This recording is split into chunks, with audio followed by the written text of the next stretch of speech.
Static Selector. Yeah, we all reppin' for Boston, man. All green, everything. Brought up, we were bleeding green. You ain't got our history, homie. We all reppin' for Boston, man. All green, everything. Brought up, we were bleeding green. You ain't got our history, homie.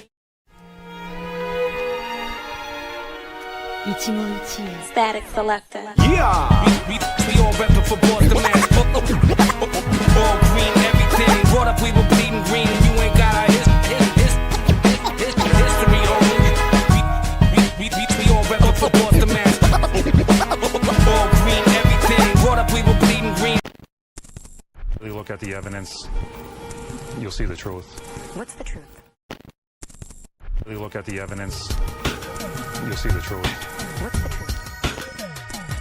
Really look at the evidence, you'll see the truth. What's the truth? Really look at the evidence, you'll see the truth. What's the truth? Really look at the evidence, you'll see the truth. What's the truth? Really look at the evidence, you'll see the truth. What's the truth? Really look at the evidence, you'll see the truth. What's the truth? Really look at the evidence, you'll see the truth.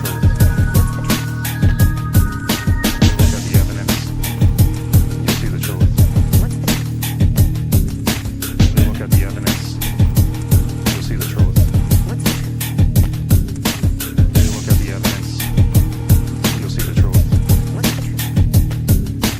Really look at the evidence,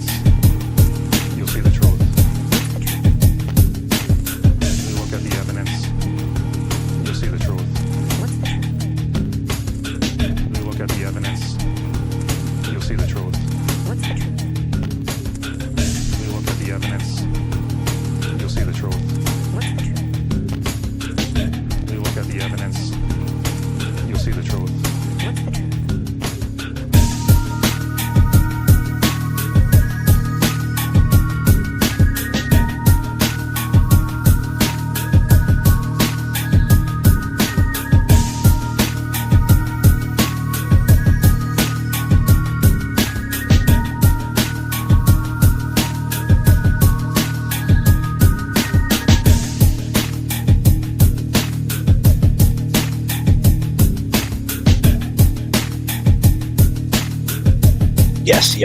Yes.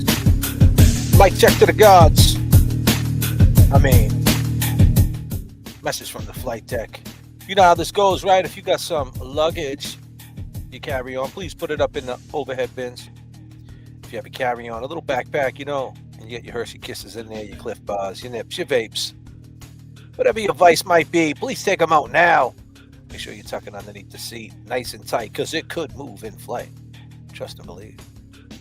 Put your trays up, because I'm about to take you up to 39,000 feet. Hey, listen, we got goals in different area codes. Populate them and let's get the chat moving. And remember one thing, ladies and gentlemen. Turbulence in the chat keeps the plane rocking. Tonight, this is Pot 31, Politics as Usual in Massachusetts. I got Jay Brilliant here with me tonight. And we have a guest, right, sir? Yes, sir. I was sending a link, just waiting for her to come up on.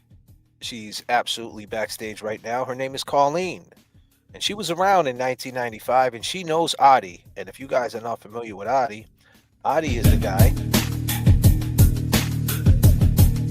who says, I went in about 4 or 5 hours after to get the kitty litter box and the kitten.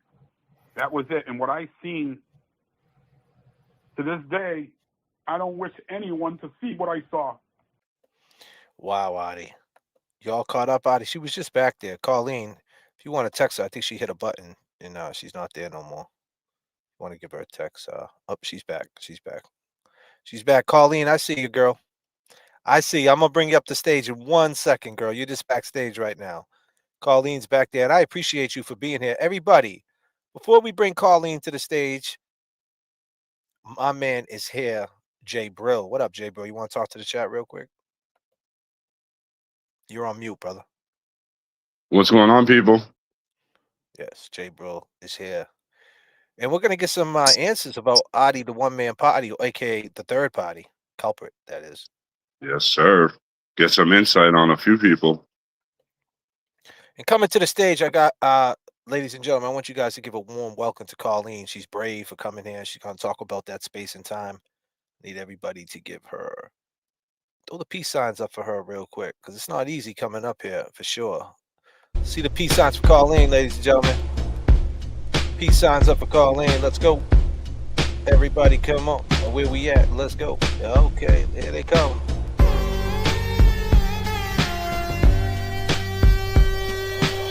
And there she is. Hello, people. Hey, Colleen. Hi. Colleen, how you doing? I'm doing good. How about you? I'm doing great. My name is J.F.K. and you talk to Jay Brill. Yep. Hi, It's Jay. nice. Yes. How you doing? You been watching the show by any chance, Colleen? I watched when Jeannie was on. Jeannie sent me the link, so I watched Right. her on it. Nice. So this is Part 31, Politics as Usual in Massachusetts. We've been covering this case and we found out some stuff, right, Jay Brill? We found out a lot of stuff. Yeah, that he's What? innocent. Oh, Well- yeah. We haven't came to that conclusion yet, but it kind of sounds that way. But we haven't came to that That's- conclusion for sure. Well, that's my conclusion. He's innocent, but Nice. That's perfect. That's good. That's good. So let's start there. Let's go back. You grew up in Somerville I did. and you grew up there. Now you were there obviously in this space and time in the 90s, right? Right. was Yep. What was it like in from 91 to 95? What was it like out there? What would you say the climate was like? We we all hung out together. Mhm. We went to each other's porches because back then you didn't have the cell phone. So when you went to somebody's house, the windows would go up and everybody would be yelling. Mothers would be yelling for their kids to come back home because there was no cell phones really. Mhm. Everybody still did the windows back then, even though the cell phones were around, but everybody did the windows. But we just used to hang out on everybody's porch. We picked a house and we would just hang out there. So how would you describe Somerville? Like, did you like it growing up in hindsight, or was it a great place to I grow mean, up? I Tough would place? say like the 80s, 90s was fine, but further on it just started to change. Mm, I right. don't live there anymore. I moved out. Absolutely. Totally understand. So in 1995, here you are. It's the summer of 95. It's July of 95. Do you remember that night, July 23rd of 95 by any chance? Or that week, that heat wave that was hitting Somerville at the time? So that night there, I was not there when this happened. I was babysitting my brother's kids in Waltham. Jeannie actually called my brother's house, and my brother thought she was joking. My brother thought she was a lunatic. He said, I'm not going to wake her up for you to tell me something like this because she's going to be up all night. So my brother actually called my mother the next morning, and she found out by Seth Dion's grandmother, because they're best friends, that Janet had passed away, that she had got murdered. That's how I found out. So you were on the phone with Jeannie at the time? No, she called my brother. It was in the middle of the night. It was like 2 a.m. because my brother's a cop. So my Oh. brother answered. So I didn't hear, and my brother just told me in the morning. I didn't talk to Jean. I would say maybe a couple of days after everything happened that I was talking to Jeannie. But again, I was not there when she actually got murdered. Absolutely. So let's talk about Jeannie for a second. She's your best friend. You grew up with Yes, Jeannie. she is. Yep. You guys go way back, like car seats, huh? Yeah, we do. Yep. Wow. We sure do. Beautiful thing. What was it like growing up with her at the time? Oh, she was fun. I used to always say she was going to be a nun. She was always like a Mrs. Goody Two Shoes. She'll corroborate what I say. Yeah, we used to say she was going to be a nun. That's funny. Yeah. So she had a couple of kids. She had Danny, right? We talked to Danny, and then she had an older daughter. No, Jeannie only has a daughter. Her daughter's name is Ruby. You're thinking Gina. aren't you? Oh yeah, you're thinking Gina, not Oh, Gina. okay. You're thinking Gina. Yeah. See, now I'm Ed's confused. daughter. Ed's daughter, Jeannie, Oh, is her best oh, friend. oh, Jeannie is your best friend. I'm thinking Yeah. Gina. Oh, Oh okay. no, no, Oh, no. wow. Okay, no. No, I'm totally it's messed up. no. I mean, Gina Hannibal. I knew her really well too because her mother and my mother were best friends, so we all knew each other. Okay, so you grew up with Jeannie. I grew up with Jeannie. Jeannie's my best friend. Oh, okay. All right, cool. I'm sorry. I got it mixed up. All right, That's okay. so you knew Ed very well. I knew Ed very well. Yes, he was a good So kid. he was a good kid. He still is a good Yep. kid. When's the last time you He's talked to Ed? oh, it's been a while. It's probably been a couple of years. It's been a while. Why I haven't talked to him in why a while. why is that? Why is that, do you think? Well, because because me and Jeannie haven't really been together, and I haven't been to their new house. It's usually when I was talking to Ed, it was always over Jeannie's house when he called, Hmm. and that's when I would talk to him. And I did visit him a couple Really? of times in jail with Jeannie. So you visited him in jail. I have visited him a couple of times. Yep. So you grew up with Jeannie. This happens. She calls you up that Janet got murdered. But let's talk about Janet for a second, the people in the neighborhood. So if you're friends with Jeannie, then you must be friends with Paul. You Yes, I know was. Paul too. Yep. And how about Ryan? Yep. How about I was friends with him. how about I was Marco? friends. Not really. I mean, I knew of him, but I didn't really hang around him. I knew of him by, when he was around Ryan, if he was up at the park and stuff like that with Seth Dion, I would know him by that, but I didn't really hang around Marco, but I just Mhm. knew him by when they were together. What about Gavi? Yeah, I knew Gavi too, the same thing. I didn't hang out with Gavi, but he was always with them. So when he was with them, I would just talk to them. Like if Let me they were up throw, at the park playing basketball or something. let me throw another name out there. You familiar with a girl named Deanna Kremen? I know of her, but I was never friends with her. I just know of her case. Actually, not that it's a funny thing, but my brother, who was an EMT, actually got that call. Mm. He's the one that had to go and he was the EMT on that call when she was murdered. Mm. But So I know of her, but I don't know who. But I was never friends with her. she was best friends with Jeannie, was best friends with Paul. Yes. Yep. So what? So your relationship with Paul wasn't good. I mean, since they were best No, friends, what no, I was fine with Paul. I had no issues with Paul. Me and him used to hang around even without Jeannie. was Paul violent in any ways? Was he like walk? Because Somerville kids, I'm from Lynn, and I'm like around you guys' age. I'm probably obviously I'm older than you guys. I think. I'm pretty sure that I'm older than both of you girls. But back then, I know Somerville had a reputation. My dad's from Somerville, believe it or not. Mm. Um, and Somerville's known for tough kids, man. There's some tough kids that like to fight. Them Irish kids, they don't play games. It's Um, true. so was Paul one of those kids like, oh kid, Mm. I'll bash your face in, dude? No, he was never like that, Paul. He was never like that. He wasn't really none either. Ryan wasn't like that either. No, he was not a fighter. He was a little troublemaker, but he was never vicious. To be really honest, he was never vicious. So what do you mean he was a troublemaker?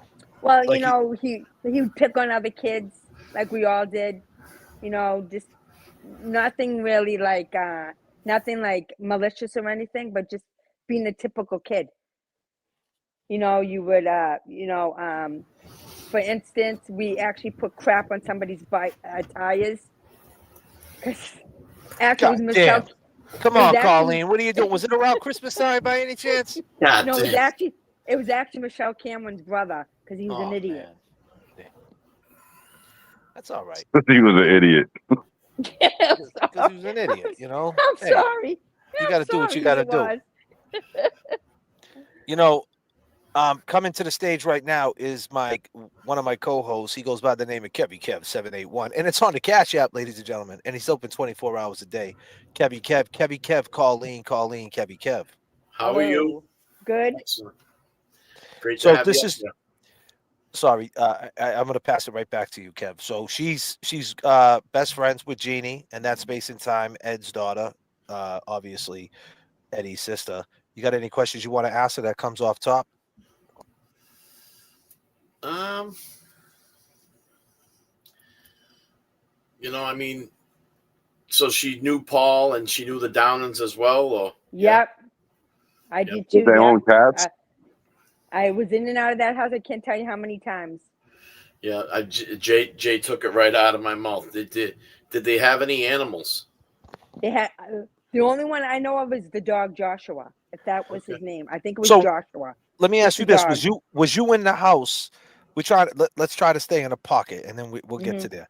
So when you went in that house around that time, right? How many Uh-huh. times would you say you was in that house during around that time? Um, this happened. Was you in there like 2 weeks before, 3 weeks, 2 days? I'll be honest with you, it's so long ago I don't even remember. But you was in that house a lot, though. You would say. I have been in that house a lot. Yes, I mean yes. What was the vibes like in that house? Was it like so? Let me ask you this: you growing up with your moms and your dad, they Mhm. did, and I mean this with all due respect, right? And Mhm. because did your parents let people come over, boys come over the house, or were they real strict? My father was kind of like a little antisocial. My mother didn't mind it, but no. My dad. My dad was old school. Yeah. So, but Janet, obviously, big, big senior Paul, a big senior Paul senior, excuse me. Mm. He moved out. You got two boys. You got Erin. You got Carrie Ann. Now, was that place like the hot spot? Did she like let everybody hang over there, like chill out? Well, she was pretty cool with it, but Carrie was kind of on the wild side. Carrie caused her a lot of trouble. I'm gonna be straight up Carrie Ann honest. did. Yep. Yeah. Now, Carrie Ann had a baby at the time. She just had a baby. Yeah, she did. A little S- boy, I think it was. Yeah. Yeah. So was that like shocking, like, a young girl like that? I mean, as far as in your age group at the time, seeing, pushing the carriage? No, no, no. No. So people hung out in that house though. Like, did they smoke cigarettes in the house? Is that something like, did anybody smoke Um, cigarettes? Janet I smoked, know right? Janet smoked, but no, none of the kids did. No, Hmm. she didn't allow that. No, But you remember I the don't. dog Joshua. I do remember I think that's his name, Joshua. But they did have a dog. I don't remember about a cat. I don't think they ever had a cat. I don't know what. I'm not sure about the cat. How about Yep. Jeannie? Did she have a cat? Jeannie, no. Jeannie didn't have any animals. She ended up with a dog. I remember Justice. I think that's what they call it. It was after Eddie was in jail. They got a dog named Justice. Would you believe it? God damn, what a great name. God damn. Yeah. Now, Remember I have a Justice. question for you. Like, I mean, say being in Janet's home was, I mean, the way it was decorated. She liked a lot of pitches. She was kind of a, Yeah, her I house mean, was always neat. I remember that. Her house was spotless. yeah, Spotless. That house was always clean. yeah, And I remember the front room. She didn't allow anybody to go in the front room. That was her dining room. Nobody was allowed in the front room. Not until I guess Audie and Janet's sister moved in. They took the front room. yeah. And that was kind of common back then. I mean, they always had a room that had like, like the family pitches and, Yep. stuff on the mantle and stuff like that. Yeah, that's acceptable. I mean, we were kind of curious because, you know, Have we you just guys didn't know if ever have you guys been by the house at all since you do have you just gone I, by gone by the area? yes, I went by. I took a walk up Hamlet Street. I kind of did a short little video. I stood in front of the house. I walked, both ends of the street. Hmm. Um, I walked on Because the other side of the street, like, by Eddie's house, yeah. by Gina's house, Hmm. just to kind of get that concept of like, the diagonal, like, they weren't, directly across the street from each other. So No, they weren't. They were kind of like I don't know. They were it kind of was like a house offset. up or something. Yeah. Yeah. Jay Brill, he also visited 71 Boston Street as well. I Yeah, visited. I used to be in Somerville a lot too on Cross Street. You know where Cross Street is? Yep. You know I why I was do. on Cross Street? You know, Why? right by the bridge. Yes. What was right by that bridge? Do you remember? It was at that restaurant, right? Yeah, there was a restaurant, but do you remember on top of it was a DYS for bad kids? Oh, Yeah, that's where I was. Oh, all right, Sam. It's been so Oh, long. I haven't damn, remembered JFK. that. God damn. I was on Cross Street. God, I was on Cross Street, man. Chilling. buffing floors. Yeah. No, it wasn't buffing floors. I was downstairs playing double dribble. Double dribble. Playing pool and double dribble. Yeah, so here we go. So Jeannie, you know, so you knew what type of parents was Ed and Trisha like? Was Ed strict? I mean, they were. I mean, but they were fair though. You know what I mean? They weren't like helicopter parents if that's what you wanted. They weren't. You know, but I mean, they were strict when they expected to be back in a certain time, but they weren't like. How can I describe it? Yeah, they weren't like helicopter, like they weren't hovering over them. I mean, they had their freedom. I mean, me and Jeannie used to take the parents' van, and we used to drive around, you know, in the van. So they had their freedoms. I mean, they were like any other parent. You had to be home at a certain time. Yeah. Like everybody. I mean, even though the street was, let's say, had a good amount of kids that lived on it. I mean, everybody seemed to get along. But did you ever notice, like, there was different cliques on the street? Like, maybe you hung out with Jeannie and say Michelle Cameron back in the day, and then you find out that a couple others really stayed pretty close together, or did it seem like everybody was just real social? I mean, everybody's stuck on. I mean, Michelle Kim was a troublemaker. So I really have to. I told Jeannie I was going to bite my tongue on this one. I'm going to have to bite my tongue on this one. She You don't have to aggravated bite me, your so- tongue. Let's talk to it. You could speak to it I 30 can't years stand ago. Michelle Cameron. I God cannot damn. stand Michelle Cameron. God damn. Michelle Cameron, hold on a minute, I- Michelle. 30 years and I still hold a grudge. I still hold a grudge. I can't. She used to aggravate You me. wrong. Can't. You wrong. God damn. Still God hold a damn, grudge. Colleen. I still hold a grudge. That's all right. Hey, that's all right. Yeah, no, I understand, man. And it's funny because on one of the episodes I talked about that, like from being from Mass, man, people will hold grudges, man, in the 90s against you, man. I know dudes who come up to me, yo, remember in 95, kid, when we was on the porch and you didn't let me in your house to use the bathroom? It's like, yo, bro, yeah. it's 30 years ago, bro. You need My to father calm. was in his 80s, God rest his soul, and he still would hold a grudge for something that he remembered. Yes.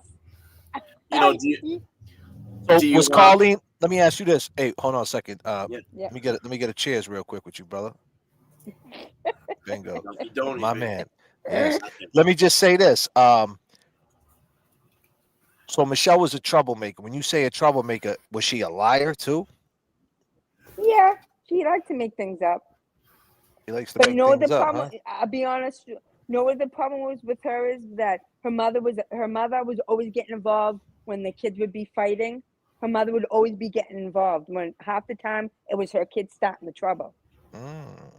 I don't know how many times her mother came to my house to complain about me. Well, so what were you like? Were you a troublemaker growing up, or what was you like? Let's be honest. No, I was actually very sweet. Yeah. You were very sweet, huh, girl? No, Nice. no. I mean, Did you hang out Assembly Square? Did you hang out Assembly Square Mall? Sometimes, not all the times. We were mostly. How about Meadow Glen? Yeah, we used to ride our bikes to Meadow Glen. You rode your bikes to Meadow Glen? Did you go to Orange Julius? No. Ooh, oh, god damn! No. I could go for one of them right now. How about Tello's? Yeah, I mean, I didn't buy anything, but yeah, I went to Tello's. We didn't buy anything either. We used to stick everything in the bag and walk out the store. God damn. God damn. You're Wrong, wrong. man. You're wrong. I mean, so did a lot of kids have a pool on the street?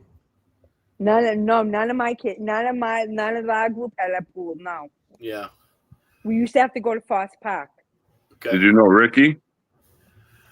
Ricky, what's the last name? What's his last name? Ricky, The one which they went was swimming to. That's he the went one they all swimming. went swimming to his house. Did he have a pool? I don't remember Ricky. Again, it's been a long time. Well, they all went swimming, right? But Ryan went swimming. but the name sounds very familiar. I just can't. My old brain just can't. I just don't. The name sounds familiar, but I don't remember. But there was somebody with a pool. I do remember that. I never went to no pool, but I think there was somebody with a pool. Yeah. I just don't remember. My other quick question was Burger King. Burger King was it just a place to get a burger or was it a hangout? Did people meet up there? Did groups of people hang out in the parking lot and stuff? No, not in the parking lot, but we used to go down there to eat a lot. I Yeah. used to have the Disney cups. I used to collect the Disney cups. Yeah. Actually, I think I still have those Disney cups. I mean, the boys like Edward, Ed Ryan, they would all go down there and like hang out. But we would just go eat and then we'd come back up the street. We didn't really hang around there. For sure. So let me just say this. So here we go. So now Ryan and Paul, they're twins. Who'd you like better? Did you like them the same? Did you like Ryan better than Paul, or Paul better than Ryan, or did you like them just the same? I liked them both. Ryan was more quiet. Paul was more like outgoing. Ryan was just like a lot more quiet. Did you hang out that Saturday night? So this happened on Sunday in 1995, right? That Saturday or that Friday, did you hang out that weekend with her? No, I wasn't with her that weekend. No. So what can you tell me about Janet? R.I.P. Janet Dowden. What was she like? I'll tell you, she was a very sweet person. A very, I mean, she cared about her kids. Her ex-husband there, he was a loser. He was a loser. He had little man syndrome, as my father would say. Why? How tall was he? He was a midget. I think he wasn't that tall. My father was 6'5", so God compared to him, damn. You Somerville people are tall. Damn, man. He probably You sure that ain't can't Eddie's father? No, well, Eddie's father's tall, but he was kind of a short. He had a really bad temper. Who's that? Paul did. Yeah, Paul Senior had a bad temper because really the way Janet had it when he would like flip out. Janet told the kids to come to my house because he wouldn't go against my father. Because my father wouldn't tolerate she would say, that. let me clarify that. So she would say, bring the boys. So Erin too? Yeah, so that they knew, like, if he was upset about something, and they knew to come to my house. How far did you live from them? So Boston Street, I'm in Monroe Street, so like literally around the corner. So you lived right around the corner from this whole shit. Yeah. So where Jeannie's house is, her backyard, her kitchen window, you could see my house. Really? Is it by the Burger King? No, it's up. No, not by the Burger King. It's up on Monroe Street. Is right the next street over from Boston. If tower, you know the high tower. Like if you were to stand at 71 Boston and look to the left diagonally, that street that goes up the hill right there. No, it would be to the right because Ed's house is to the right. You're a sick fuck. Kevin Kev's the best. Kevin Kev wants to know: did you walk your dog by any chance? No, I didn't have a dog. You didn't have a dog? I have a dog now, but I didn't have one then. God damn, Kevin Kev. So you lived right there. So you was in the mix. So she utilized your dad so did your dad go by that house at any time to go get you? Did he ever go by there to get you? No, I would just come home, or my mother would call Janet. If we were at the Downings, my mother would just call Janet to send us home. That my mother would just call. So how did Janet know your dad? That's my question. Oh, just being around, just because since she's been lived there, everybody knew each other. Just from being around. They would hang out Our kids would go to school. We went to school with her kids. So it's just like we just knew everybody kind of. And what did your dad do for work? He was a firefighter, some of a firefighter. Ooh. He was gritty. He was a sum of a firefighter, yes. Yeah, he was part of the not fucking around crew, for sure. He most certainly was. Yes, he was. So Paul Senior, she would bring. So when he would come by and start some shit, Paul Senior with the kids and her, he would say, "Go by there. If you want to go get your kids, go by there and get them." And he wouldn't go by there and get them because he was Well, scared he of would Dad. he would come by my house, but let me tell you something. My father never took shit. He just So sit did and your go. father already get the memo that this dude was a piece of shit? Oh, he could tell because the kids come by the house a couple of times. My father was open up the door, and my father said, "You can leave now." Now again, my father's 6'5". He's probably about 5'5", so he probably came to my father's knee. Mm. So my father didn't even have to raise his voice. It was just the presence of my father, and you weren't gonna mess with him. So did your dad get along with Paul? Excuse me, with Ed Senior? Were they cool? They knew each other as kids, but they really didn't like talk to each other. So I'm like, if they saw each other on the street, he would wave. But other than that, they didn't hang out. My father was a lot older than Ed. A lot older So let than me Ed. ask you this: when this happened, right? Uh-huh. With your dad, right now, your dad's not around no more. No, both my parents are deceased. I'm I'm sorry to hear that. Sorry for your loss. What was your dad's name? Jack. Jack. R.I.P. Jack. Jack Donahue. I mean Donovan. Excuse me. R.I.P. Jack, man. And what was your mom's name? Catherine. Or everybody called her. Janet used to call her Catherine, but everybody who knew her always called her Sissy. That was her Sissy. nickname. Sissy. R.I.P. Sissy. Sissy. Colleen misses you, Sissy. R.I.P. Sissy. So Janet was cool with moms. Yep. Mm.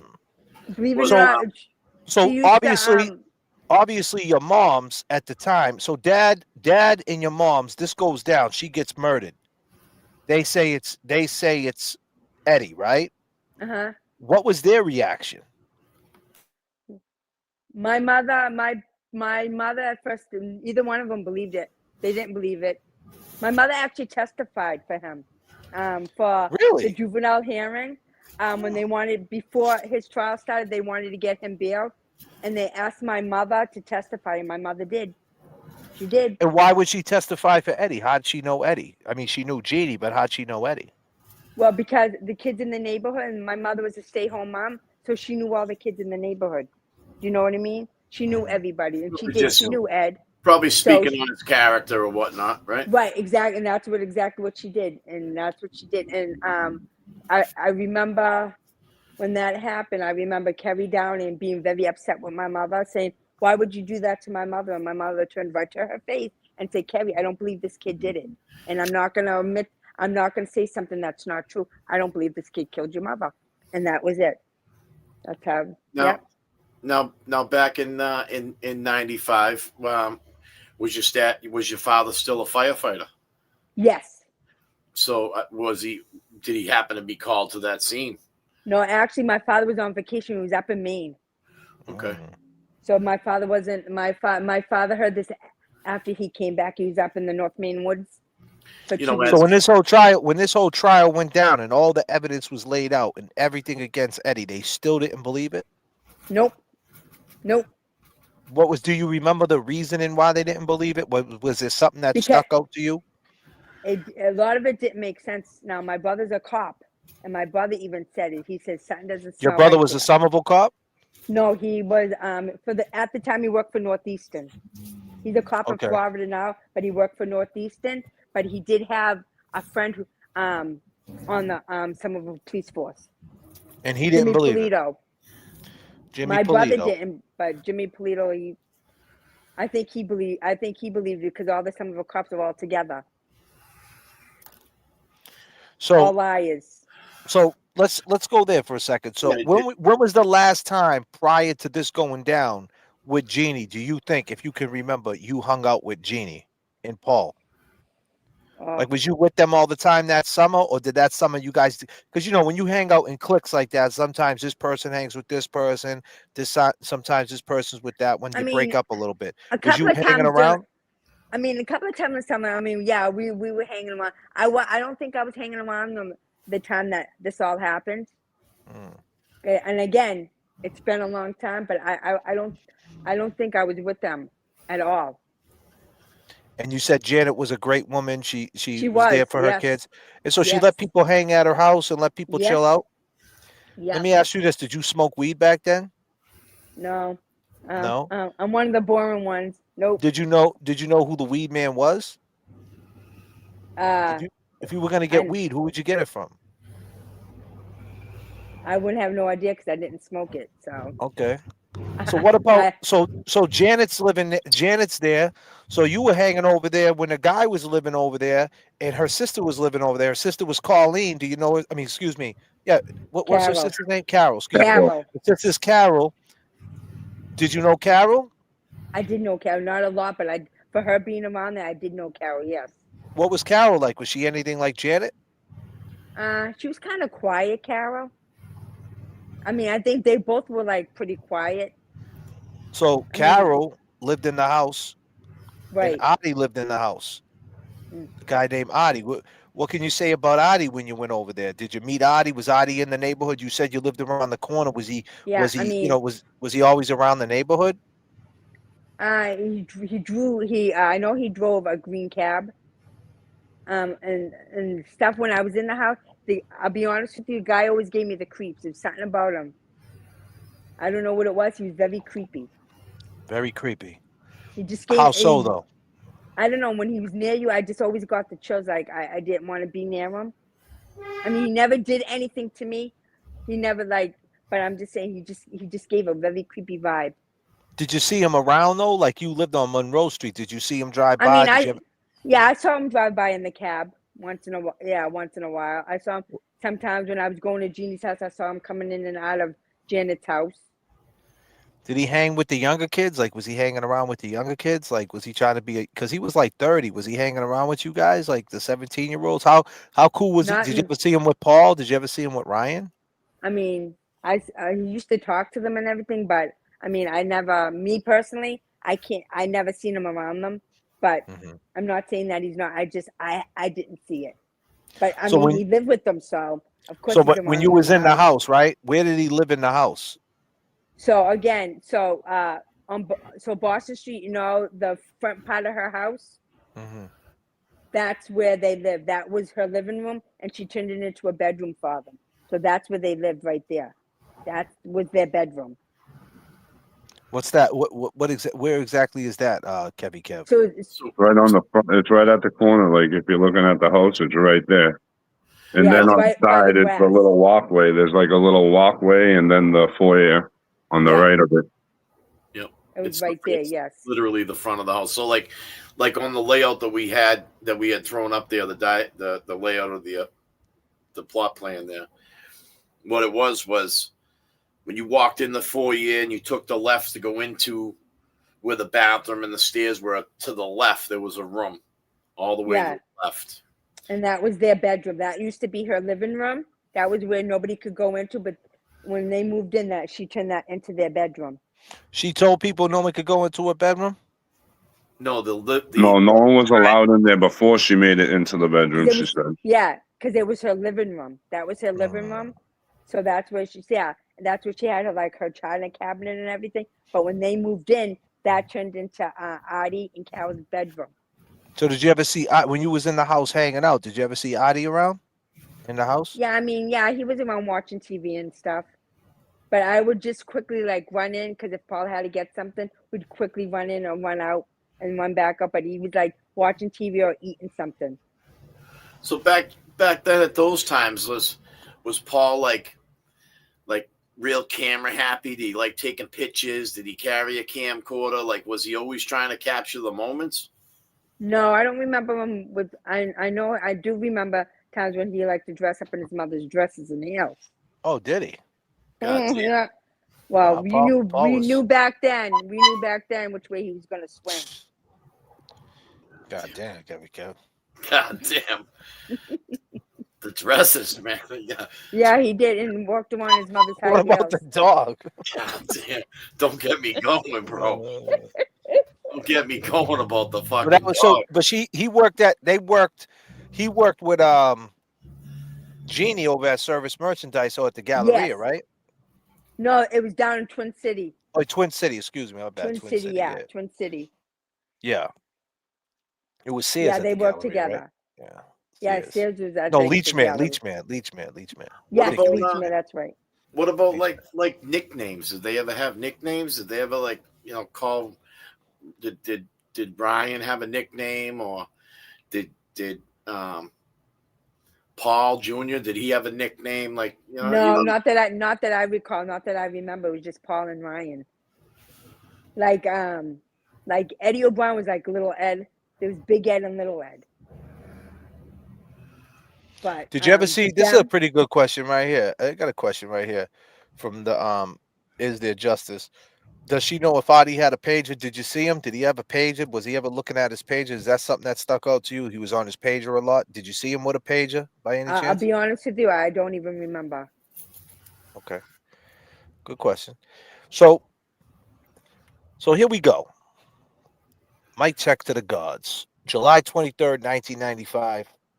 Eddie O'Brien allegedly walks across the street after telling John Roberts that he's going to play basketball with him the next day, after he helps him with his 2-year-old son. And he walks inside the house. This is what he got found guilty for, and he stabs her 98 times in a 15-minute window. He runs out the back door. Then he walks down to Burger King, washes himself up, then goes down to Union Square, gets jumped, gets cut, and then next thing you know, he got blood, Janet's blood on his shin, fingerprint on the door, and Eddie O'Brien is targeted the murderer. How'd that hit you? Well, I'll be honest with you, at first I always said this to Gina, at first I thought he was guilty. I'm like, why would he do something like that? I think it was the initial shock of it. But then when I'm really thinking about it, and it was my mother who said, you know what, Connie, won't you call Jeannie up? She needs a friend right now. And I was like, I don't know what to say to her. So out of all of Jeannie's friends, I was the first one that actually made contact with her and stuck by her. It was Here's me. another question I like. Pretty eyes. Did Adi seem comfortable towards Janet at all? Like, did he ever did you ever see him talking to Janet? You ever see them conversating when you was there? If you remember. Was he flirty? No, he wasn't. No, that idiot. It wasn't. No, he wasn't. I don't think Janet liked him very much. I'll be honest with you. Just like a vibe. I don't think. I mean, I never saw them getting into arguments, but I just don't think she just didn't. I don't think she liked him. I just think she tolerated him for her sister. But Was again, there a that's lot of just flow? Was there a flow of traffic through that house? Was that house like a flow of traffic? Like you could just go in well, there and hang out? not all the time because Janet didn't. When Janet was working, she didn't like kids in her house. She had to be home. So if you were home, yeah, they would go up. They would play video games upstairs because on the attic part was actually where Paul and Ryan's bedroom was. They Was there actually a built shot? that Was there a part. shower up there by any chance? Was there a A bathroom up there? shower. No, Yeah, no, no, it wasn't. No, that was on the second floor. second floor. Yeah. That was between Erin's room and Janet's room. There was one right there. So as you came up the stairs and you turned to hmm the left, the bathroom was right there. Janet's room, a bathroom. And then there was like kind of like an open doorway, and that was Erin's room. So let's And let's let's stay there. We got an idea. Paul likes to put on dresses. What was Ryan like? What was he like? He wasn't throwing on dresses either, was he? no, no, Ryan wasn't doing that at all. So Paul was what the only about one doing that. Carrie Ann? She has a baby. What was she like? Was she standoffish? She was a little older than you girls. Was she standoffish? Did she ever talk to you? Yeah, she To be talked to us, nice to you? but she had a lot of problems.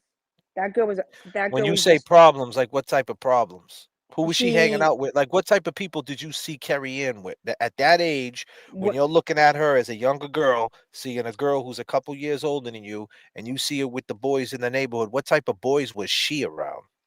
she was with like the older ones, and if I'm not Mm, mistaken, a couple of times they robbed Janet, the ones that were around mm. her house. So They robbed Kerry, Janet? Kerry, yeah, they took stuff out of Janet's house, So but wait a minute. Kerry So was she would let so hold on. So Janet would let these boys in the house? she at the time I don't think she realized they were in the house because she was Mm, working. She she was snuck them in working. when she was working, yeah, and And they and robbed her. and they took some. I'm not exactly sure what they took, but they did take stuff because. But Kerry had a lot of she had a lot of trouble. When you She say wasn't. older guys, did you see her getting dropped off in cars and stuff? Is that the type of No, I like don't when you think. say I older don't know. guys, were they older like in their 20s I or older like in no, their I think 40s? like teenagers, older teenagers. Oh, but she Yeah, was what? She was 20 years old at the time when it went down, 19? was she? God, it's Yeah, been she's so like a long. couple of years. I think she's only a couple No, of years because older than. because when this all went down, I was in my. I think she was a little older because I was Yeah. about 2021. I think she was a little bit older.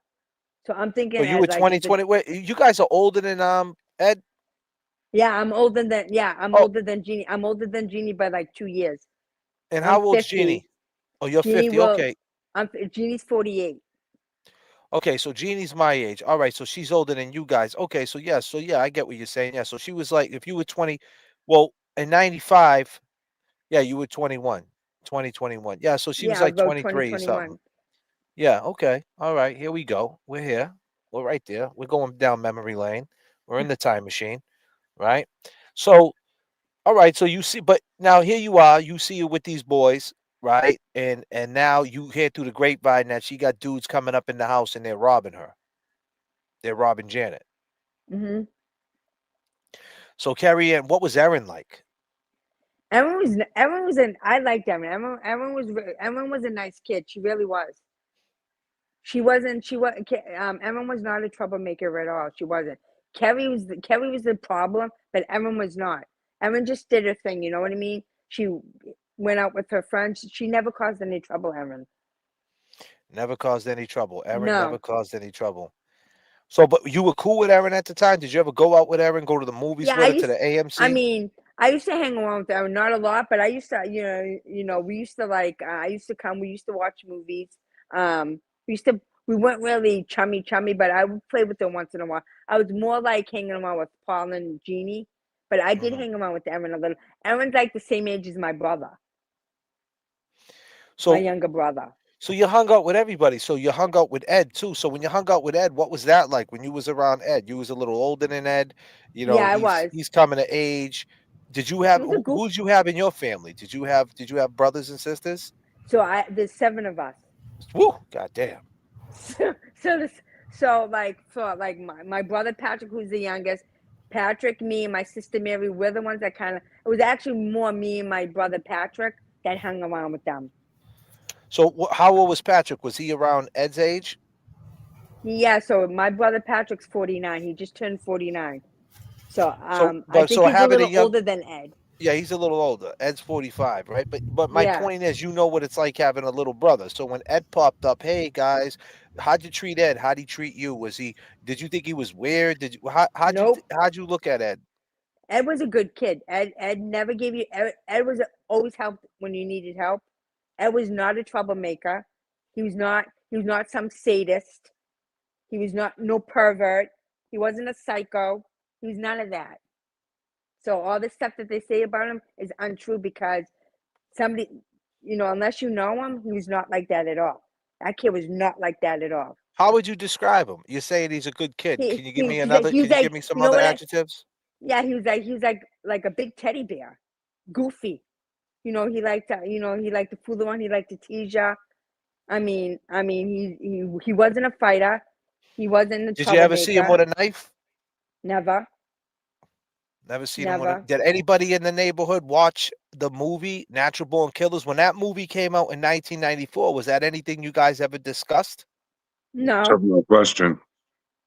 no, and no. He didn't have a. He never had a No, I'm knife. asking you, when that movie came out, when Natural Born Killers come out, did you go see it? Did you watch it? I watched it when it came out on TV. I didn't watch it in the movies. I Yeah, so you watched it watched it when it about came when out. it yeah, when it came on TV, that was about a year later. Back Yeah, then. God damn.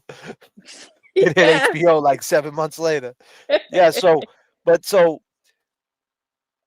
but Natural Born Killers was out. I'm trying to, came out. Natural Born Killers came out 94, right? And Yeah. now you're in 95. That movie's out. Did anybody, that was not, and that was talked about, right? Like no one was No. like, how about like, because there's people in it. What I'm saying is, when I grew up, there was people who loved Freddy Krueger. You know, what I mean, they put the gloves on, the mask on. Like, you know, was there any like stuff going on in the neighborhood, like characteristic on Halloween? What did Ryan act like on Halloween? What did Paul act like on Halloween? And how about Ed on Halloween? What was Ed like on Halloween? Did he act like, was there another side of him where he could jump into a character? Be honest. No, never. I mean, what did we do? We went egging. You went egging. Woo! Yeah, big deal. No, Yeah. he never went to. Well, He everybody never needs a turned paint into an. job after you smash God their cars. That's true. God damn. But no, It doesn't but he seem never. like nothing until you get egged and you got to take that shit off the paint. God damn. But nah, I get it. I get it. So, but you never. Do you remember anything that Ed dressed up like for Halloween? Do you remember anything he dressed up like? Oh no, that's a long time ago. I don't remember. But I'm just saying, I how about Paul? Did you see him in a dress? Did he dress up like Cinderella? no, he didn't. No, Hey, Paul, you were You wrong. no, he Cinderella? didn't. You wrong. No, he never dressed up You wrong. as You Cinderella. Not You that I wrong. recall. You wrong. I mean, maybe in his mother's house he did, but I never, dress up for Halloween as Cinderella. No. Yeah. All right, so there was nobody in the neighborhood that never played games like that. What I'm trying to say is because No, there was no. crazy, like when I was growing up, there was this cat named Tom Curry, right? And if Uh-huh. I don't know where Tom's at now, right? But he was, he put the knives in the gloves, and he would come out with the Freddy mask on. I mean, with the hat and the weird thing, and try to scare us in the schoolyard. No one was doing that weird shit back then. Nope. I mean, we There used was to play tag. We used to play Rio, but no, I never seen him come out with Michael Myers and the knife or Jason.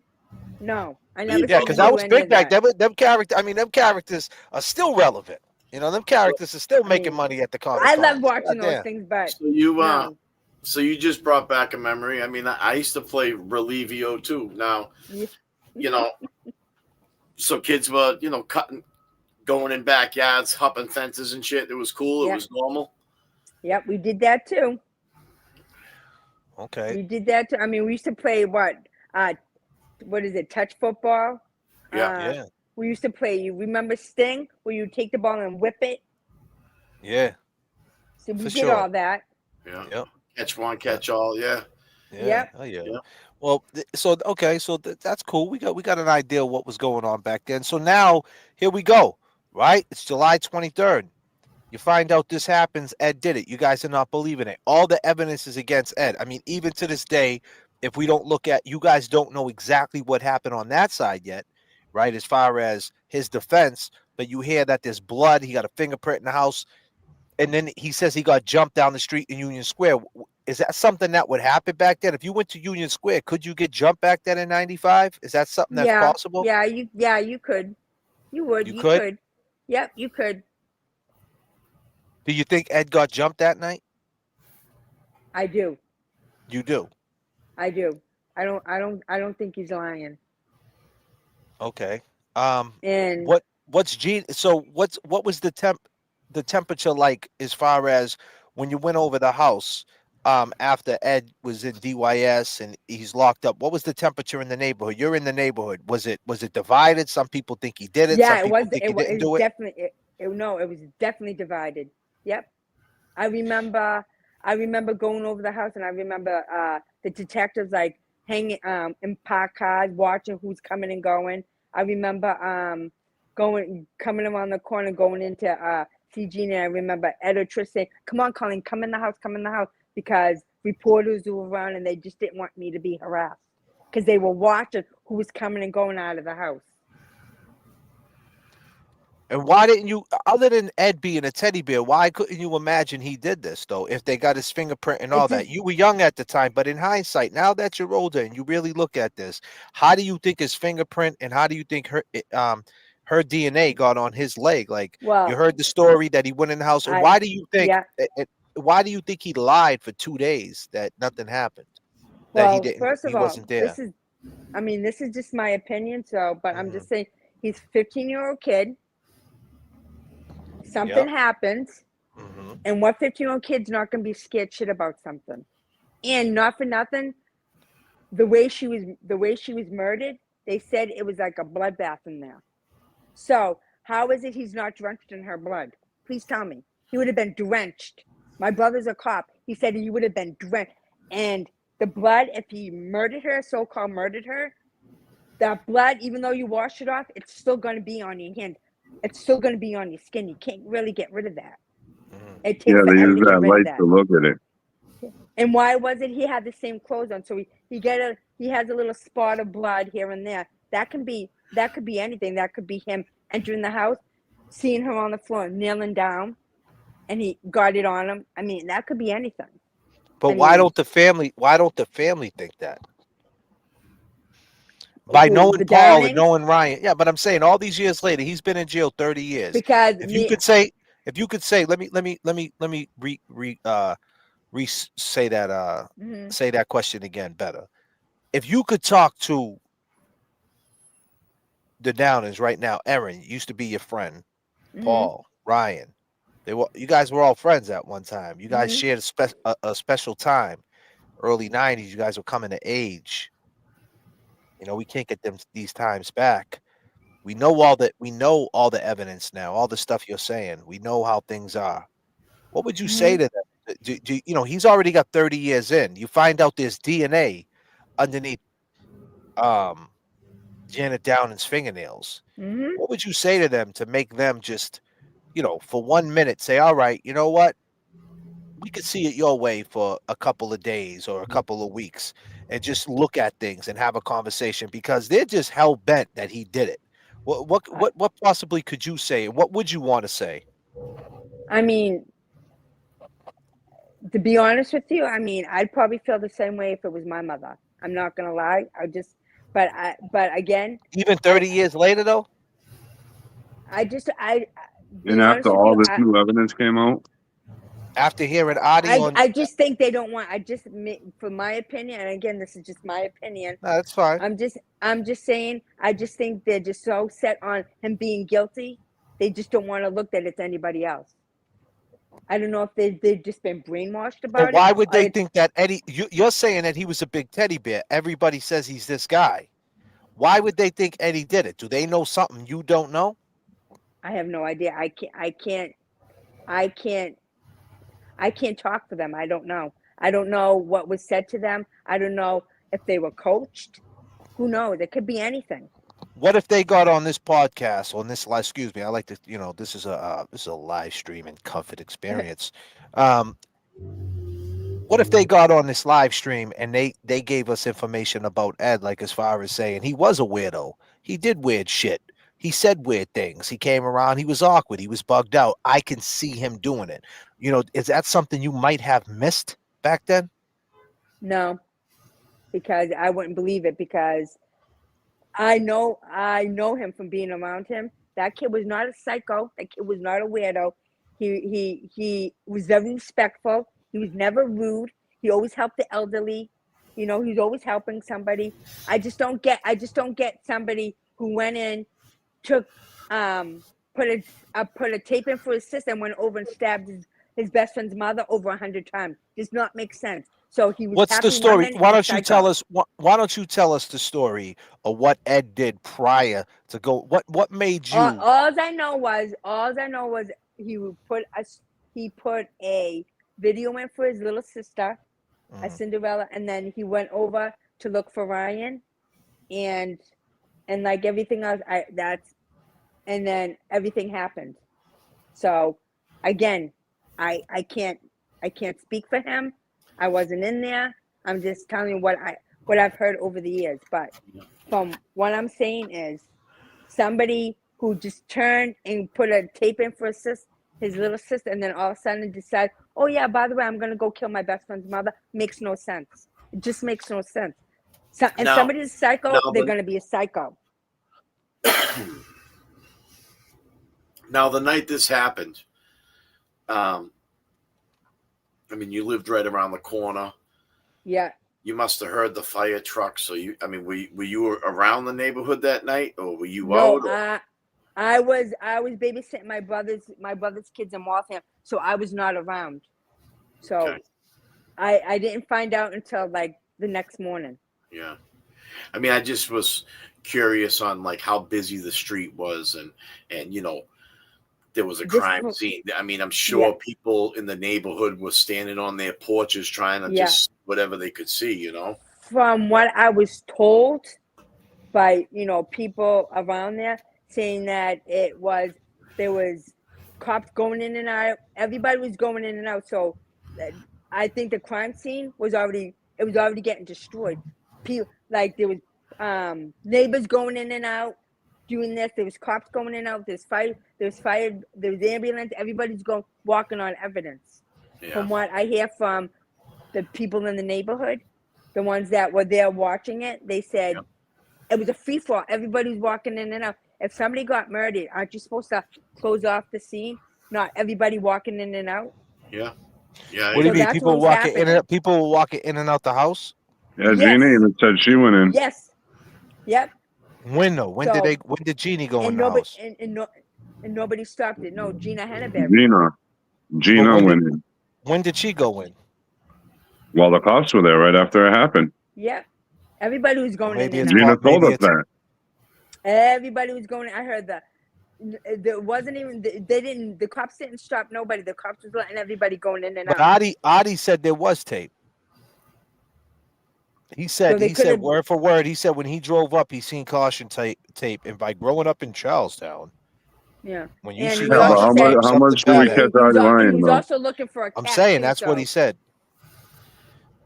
No, I Again, know. that Okay, was so n- let's stay there. So you start hearing things. You start hearing about a cab. You start hearing that Janet was afraid of him. Did you ever hear about when you were staying in that house or hanging around Janet?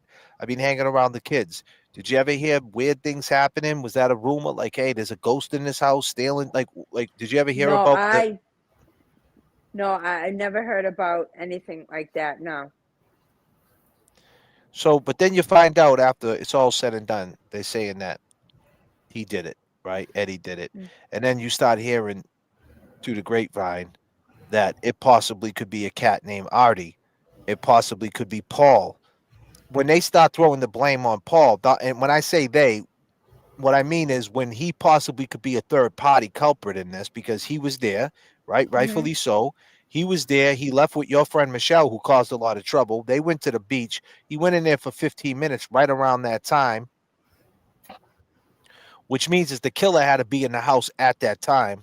Mm-hmm.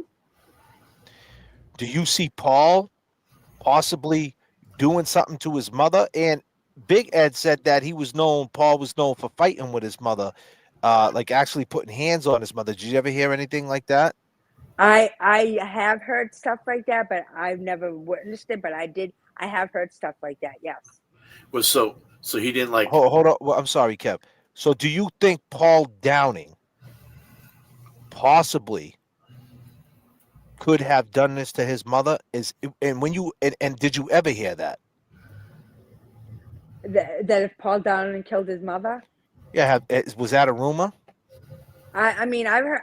You hear over the years. I've heard stuff like that. Yeah. Well, you stick up for Ed, right? You say there's no way Ed could do it. Do you think Paul could have done it based on Could've. what you know about Paul? Why do you think could've. Paul? I mean, Paul puts dresses on. Why would he kill his mother? They He's were a fighting a character. lot. I mean, again, not there. I'm just assuming. I mean, if they were fighting that night, he could have got mad out. Anything could have happened. But again, I don't know. This No, is you just could my be. You could opinion. listen. You don't listen. Everything. Let's be clear. You don't have to keep doubling down on that because everything on this live stream is our opinion. It's all speculation. Okay. And So this is all entertainment.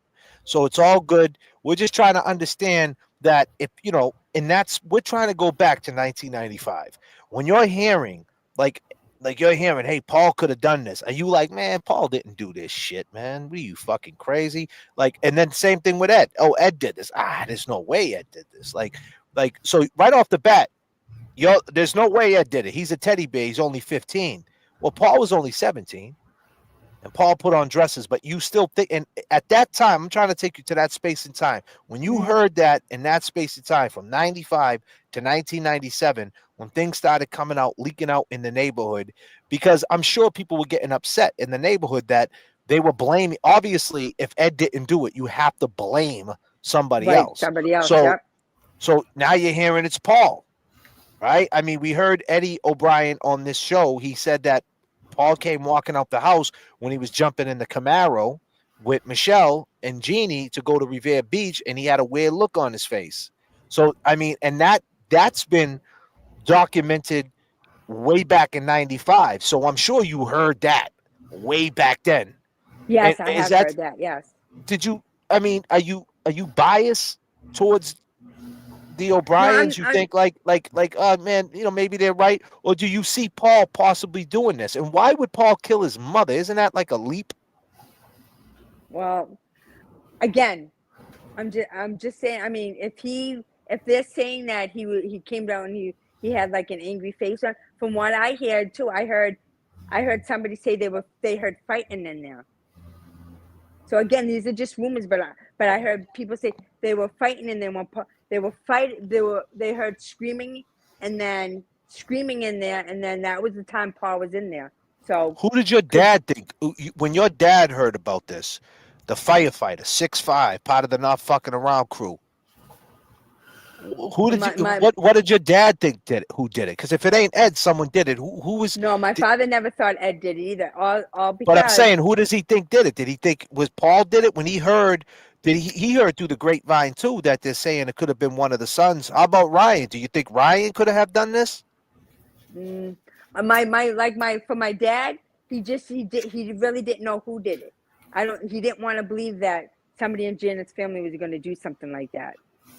But he never believed Ed did it either, because the evidence and what he heard and what he heard, it just didn't match up. So what about Ed? Did Ed know your dad? Yeah, he knew from the name. He knew like I'm coming, looking for my brother, or seeing my dad drive by. He would wave to my dad. Woman, so Ed would look for your brother. Yeah, my brother and Ed would hang out sometimes, because he would hang out in like the group, like, because we knew Seth Dion. So if Seth Dion hung around them, and my brother would hang around them, but not all the time. But they would go, like I said, they would play like wiffle ball or basketball or something like that. So let me ask you this. But your father was known as a badass, right? 6'5", part of the not fucking around crew. Yeah. If something goes down in the neighborhood, go get Jack. Jack's gonna come down. Is that a fair description? Well, my father wouldn't come down, but they were told by Janet to go to. No, I mean like in the neighborhood. Like let's just say somebody comes in the neighborhood starting shit. No, my father wouldn't be going out. Well, let me ask you this: if that goes down, let me just say this: if that goes down and Ed's in that house, and he runs out the door, how far is it to run to your dad's house? Why didn't he go see Jack? 6'5" Jack. Because the O'Briens were never told to go to my father. It was just. No, I'm talking about Eddie. If Eddie was in that house. No, he wouldn't. No, I don't know why he ran down the way he ran down. I'm not. But sure. I'm saying, could he have how far? If he ran down Hamlet, how far is your house from Hamlet? Could he went to your dad's house and got your dad? No, because if he's going down Hamlet, he would have to. It'd take him a while to come back up. Yeah, it's on the opposite side of Hamlet, I'm sure. Yeah, right. You would have to literally like. I think what she's saying too is that Jack, Jack would help Janet out. Janet knew that if Paul Senior was acting up and it was getting loud in that house, hey, you, your brothers and your sisters, take a walk over there. Go over to Colleen's house. Yeah, her dad was in Maine that weekend, but Eddie didn't know that. But what I'm saying is, at the end of the day, what I'm saying is that if Jack is known in the area as the regulator, you know what I mean? The regulator, like someone starting shit, go get Jack. If Eddie knew him as that guy, and this just happens, why not go get Jack? That's all I'm saying. I'll be honest with you. I don't think Ed would have ran to my father's house. Okay. I'm just saying. That's just a question. I don't. I'm just going back to '95. That's all. Yeah, no. You talk about father's house. You talk about. Excuse me if I'm talking over you. I'm sorry, chat. Don't kill me. No. Right? But I'm good for that. I'm very good for that. But here's the thing. You said that he liked to wear dresses, Paul. You seen him in the house, so you guys are hanging out in the house. What so you're watching TV in the house, and here comes Paul down the. So he put on his mother's dresses. Yeah, and he wore her high. Hold on, wore- hold on a second with the not you, Yeah, I Colleen. know.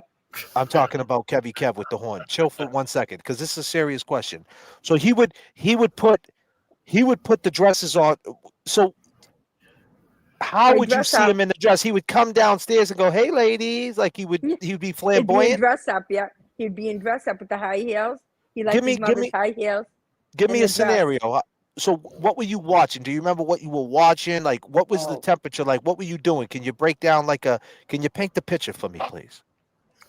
Oh, again, it's just a long time ago. I think we were watching cartoons. Watching cartoons. I think I'll be honest, I don't remember. I really don't remember, but he did put on dresses and high heels. He had the just high liked to heels dress on? up. And Yeah. did he walk around the house in the high heels? Did He put did, and pearls? then his mother made him take them off. Wait a minute, so his mother was there. Yeah, his mother made him take them off when she saw him walking around in the high heels and Well, dress. the only reason why I say that, so let's stay there. There's a reason for these questioning. I'm not trying to kill Paul, right? Disclaimer. I'm not trying to stomp on Paul's his a neck. character. We're finding out. But hold on a sec. Paul can be a character. What's That's that? all right. I'm asking. That's all right, Margot. I'm asking 9 questions at a time. We're not in the court of law, Margot. We're on a live stream. It's a little bit different, Margot. You need to calm down. So let me ask you this, right? So now, Paul, right? Mm-hmm. You hear that Paul could have done this, right? You heard that? I did hear that, yes. So when you hear that they stabbed the bra and all that, did that kind of raise a white flag, a red flag, as far as knowing that he used to wear his mother's clothes, like as if like I don't like your clothes? Is that like kind of matches up to it? Is that good enough, Margot? I think that was pretty good, Margot. Actually, I'm gonna be honest about it. The way she was killed, it looked like somebody did it out of friggin' anger. And let me ask you this: did this ever, since Margot's telling me I got to chill out with the questions, right? Margot, did this ever come up in trial that he wore dresses? How about you? Did you hear, Colleen? Did they ever say he wore dresses around the house in trial? I didn't hear anything in the trial, no. Oh yeah. Well, But- guess what, but- Eddie O'Brien, Big Ed, you're welcome. No worries. It came up on the J.F.K. show though. But that's what I'm saying. We're trying to unravel stuff here. So here's the thing. So he wore dresses, and then you hear that there was a stabbing through the bra, right? Yeah. Now that you think about it now, could that be something possible, Paul? This could be Paul. Do you think it could be him, knowing him? If he was angry and pissed off that night, yes. Yes. I mean that, and the other thing If he was angry and pissed off that night, if he was in Amber a bad, Cho said he went swimming with all his clothes on in the ocean. And That never came up at trial, Margot says. What? So him wearing a dress. I mean, that like that kind of. I mean, we as kids knew that he put on dresses. So I mean, I don't know what they brought up. I didn't go to his trial, so I don't know. But I know he did wear dresses and high heels. Everybody, all the kids knew he wore dresses and high heels. God damn. It was So, but no one ever told the cops that he wore dresses and high heels after finding out. I'm saying when you found out the bra was stabbed, but I'm saying now in hindsight, now you found out the bra was stabbed. Doesn't it make sense? Like Eddie, and why would Eddie stab a bra? Like, and you just said Janet said take that shit off. Like, would he be mad? Like, I ain't taking shit off now. I mean, it sounds like that's one thing that he couldn't wear. Oh goddamn! But goddamn! Hold on a second. Hold on 1 second, Colleen. We do a thing called taking it up to 39,000. Okay. Say what? Say that one more time. That's one thing Ryan couldn't wear. God damn.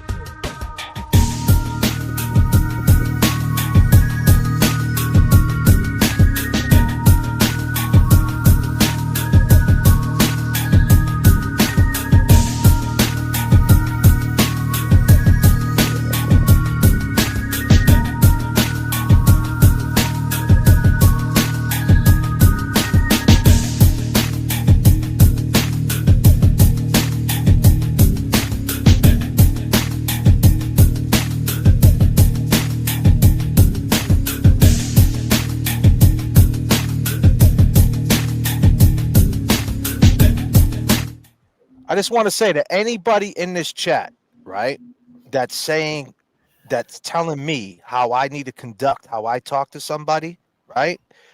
Like, don't do that. I'm having a conversation with her. Like, this is how I'm not trying to interrogate her. I'm having a conversation.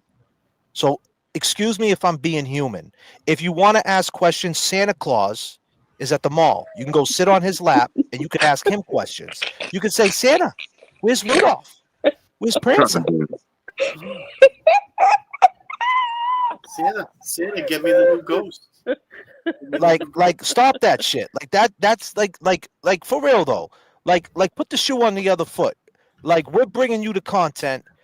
This is episode 31.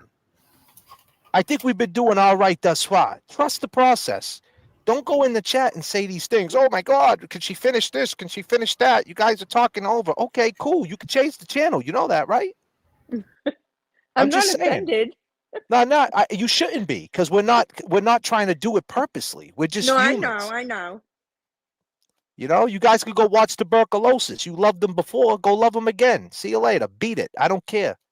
Like, I hate to come off that way, but Jesus. Like, I'm looking at the chat and it's like, you know, it's like you're judging the way we're speaking to people. It's like, this is how we talk. You didn't know? Like, and if you're not from Massachusetts, you must have not got the memo. I hate to You sound didn't get crabby. this far for no reason. I hate to sound crabby, but Jesus, man.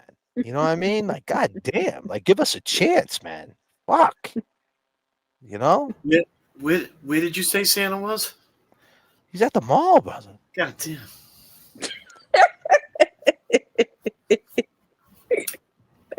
You know?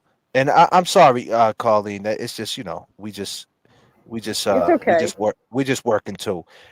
We're not trying to make it, you know, every guest is different. I see that you're more, you know, you're a little bit different than other guests. You know what I mean? You're more like, you know, one of us. Some guests want it question by question. They come on the show and they want you to ask question by question. You know what I mean? That's what they're ready for.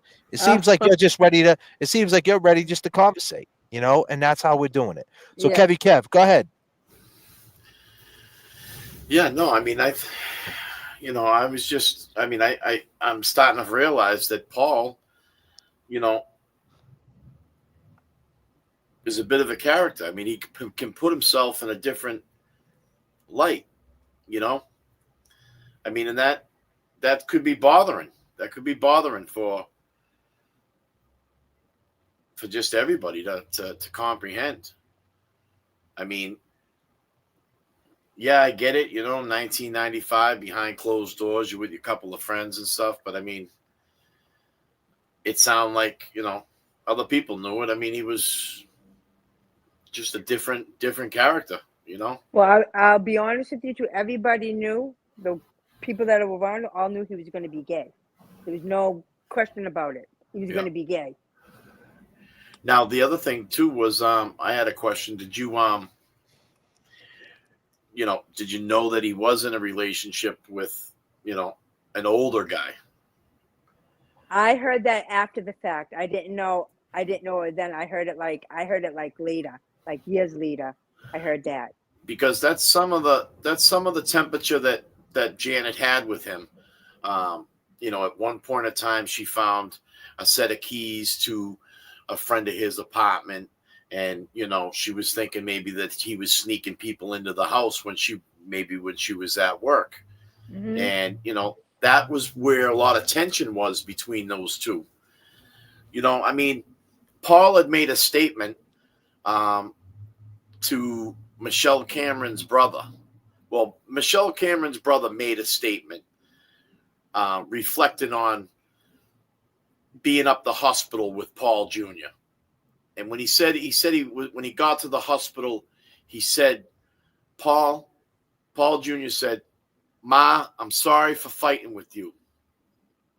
I don't think I locked the front door. Send me one, Christina. I could use a jelly donut right now for sure. You know, and I mean that, you know, that kind of raised the concern with me, because in my eyes, for you know, I get it. His mom passed. You know, he might have felt some type of way, you know, maybe getting into a verbal conversation with his mom, or, you know, Maybe he was. Maybe people did hear yelling earlier that day when he went there to change, and he didn't lock the door when he left. Or maybe something did happen in that house, and he didn't lock the door because he rushed right out because people were waiting for him. Mm-hmm. But it brings a concern to me because You're wrong. You're wrong. it makes me believe that he fought with his mother earlier in that night for him to say that at the hospital. I didn't even. I haven't heard that part, but yeah, you could absolutely right. If you're feeling guilty about something, you're apologizing.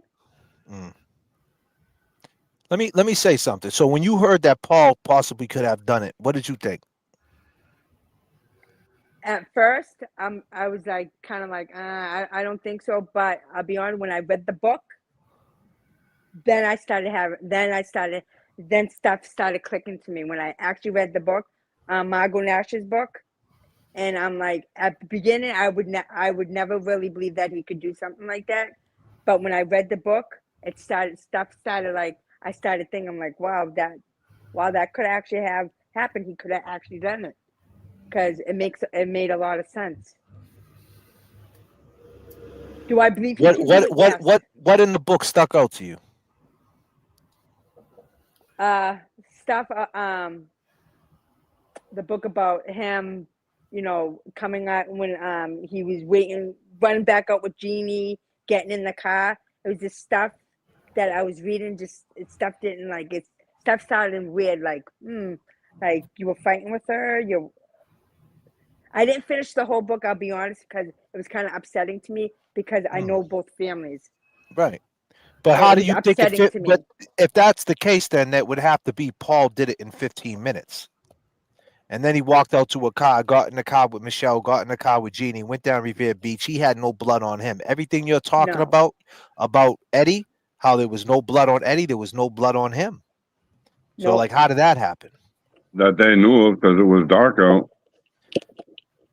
Yeah, but I mean, I'm going on based on what Colleen said. You can't even get the blood off. The blood wouldn't wash off. No. And then he went back to the scene. I'm just saying, like, True. if you're gonna say You're right. it about Eddie, you got to say it about him. How do you think, and if he did it, how could he be that calculated just to walk out and go to the beach and hang out without showing any emotion at all? Right. But I mean, true, but for all we know, there could have been somebody in that house waiting. Well, my thing is this: if you look, that's just my assumption. I'm not saying, like I said, but I'm just saying for all we know, somebody could have been waiting in the house. Do you think Paul Jr. could have went in that house and attempted to hurt his mother and he couldn't finish the job? Like maybe he was a little, little on the weak side and he had to call somebody. If that's the case, then but if that's the case, then she would have got up and Paige's Uncle Artie. Well, let me say this before we get into this. Before we get into the Friday the 13th movie, let's say with the facts. No, for real, because then that would make sense. She would get up and come to the door and say help. And why is it? Based on that house and know that neighborhood, why didn't anybody hear it? That I can't tell you. I don't know.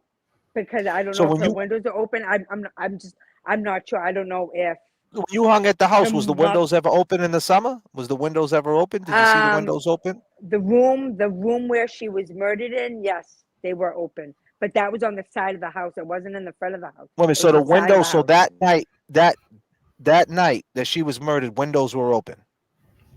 And they faced Hamlet Street. Those windows facing Hamlet Street. If they were open, I'm not sure if they were open. If they were open, usually she had those open, like I said. So, but I mean, facing Hamlet Street, yeah. So I don't know why. I don't know if people had the ACs on and they couldn't hear it. Again, I don't know. But those windows usually were like cracked a little bit, not all the way, but they were open enough to get air into that You room. remember that heat wave, right? It was hot as shit that week, It was right? hot, and yeah, and I don't know if she had AC. I'm not sure if she had AC in the house or not. I'm not sure, and maybe the front room she might have. I don't know. I wasn't there, so I don't remember. So when you talked to Jeannie during that time, after this is all said and done, did Jeannie so let me ask you this, Hmm. Margot? I'm gonna get on my DA shit. All right, Margot, I'm switching it up. Let me ask you this: Hmm. when you was hanging out back then, how much did you hang? How many times did you hang with Jeannie after allegedly Eddie did this? Was you with her every day after this, or did you like Pretty. drift apart from her? No, I mean, I called her maybe the next day, and I went over her house, so I was with her pretty a lot. Right as when he got arrested and stuff like that, I called her like right away. And 'Cause I what think about? Go ahead. Sorry. no, because I think it was what, a couple of days that then they arrested him. I don't remember, but I like called her after he got arrested. My mother, I was afraid to call her because I didn't know what to say to her. I didn't, and my mother told her, just be your friend. And so I called her up, and I'm like closely one of the only people that actually stood by her. But you're on Monroe Street, right around the corner from Boston Street. You're walking through that neighborhood all the time. How many times Yeah. do you think in that 2-year period from 95 to 97 you walked by the house that Janet got killed in? How many times did you walk by that house, you think, Oh, after a it's all lot. said and done? So did you A see lot. him? Did you see Ryan? Did you see Paul? Did you see Carrie Ann? No, after she was murdered, is that what you're Never saying? seen them? You never seen No, them? After they were murdered. After no, she was murdered. they never came back. They never came back to the house. I know they cleaned the house up, but I wasn't there. But after she was murdered, no, I never saw them come around the In house. 24 Never. months? In 24 months. No, never. They I never did they not. didn't live there no more? No, that night they never went back to that house. As far as I know, their father took them. They never went Did back to that did you house. ever see him around? Did you go to the mall and bump into him at the mall? Did you ever see him? Nope. I work with Ryan down at Quest, but this was like 5-6 years later. But And no, what I was that never bumped into conversation him. like? Nothing. I mean, he worked in toxicology. I worked in the processing lab, and we just chit chatted. I never said anything about his mother or anything. We just, he helped me out. I just said, "How you doing?" That I was the mean, elephant in the room, huh? a little weird, but yeah. I mean, he still works there because my brother works for Quest, so they work together. But I mean, he talked to me. It was never like he gave me the cold shoulder. You know what I mean? He would say hi. He would talk to me. He would say how my brother was doing. It was never like he gave me the cold shoulder. It was the other ones that gave me the cold shoulder. Like Paul never talked to me again. Wait, Erin wait, never but you talked to said you me never again. seen him though. You said you never No, seen him. I never seen them, right. But I haven't seen them, right. Exactly. But I think even if I did see them, they probably never would have talked to me. That's what I'm trying to say. I never seen them after that. I haven't seen them How do you know in they like wouldn't over talk 30 to you? years. I don't. That's why, because I You don't. haven't seen them, so I don't. Oh, But I'm just assuming they wouldn't okay. because So I believe that he didn't do it. Do you think so they let, had mixed feelings because you were hanging out with Jeannie? I think they were just mad that I didn't believe it. But that's again my opinion. I don't know what they're thinking, but I'm just thinking that they thought because I believe Eddie didn't do it, that they probably wanted no saying hi or no part of talking to me. Because my mother said she never believed he did it when she testified, and Kerry was upset about it. And that's a crummy feeling though, knowing Yeah, Paul for all them years, and yeah. even being able to see him when he's in his skirts. I mean, but what I For want to get skirt at is show. Yeah. I mean, look at Eddie Jr. All his friends turned on him. Yep, they did. I mean, everybody that he might have, chatted with or Mhm. told a funny but why story. is that though? Why is that? You know what I'm saying? No, but why mean- is that though? Let me say something. If you heard that Donnie, your right hand man, did something to your mother, would you believe it? You know, like that's what I'm saying. You're saying I wouldn't she's believe saying that. Colleen say you wouldn't, right? But I'm just saying, why would they? I Why get would it. they believe? Why would they believe it? Like, because she's saying he's a big teddy bear, right? And I'm trying to get the presence of mind of Eddie.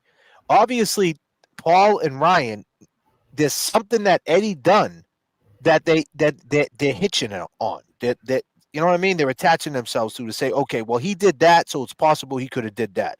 Because if there's nothing at all that he has done or ever did, they wouldn't believe this shit. Why wouldn't they look their eye somewhere else? Unless it was the brother Paul, and Ryan's in a pickle.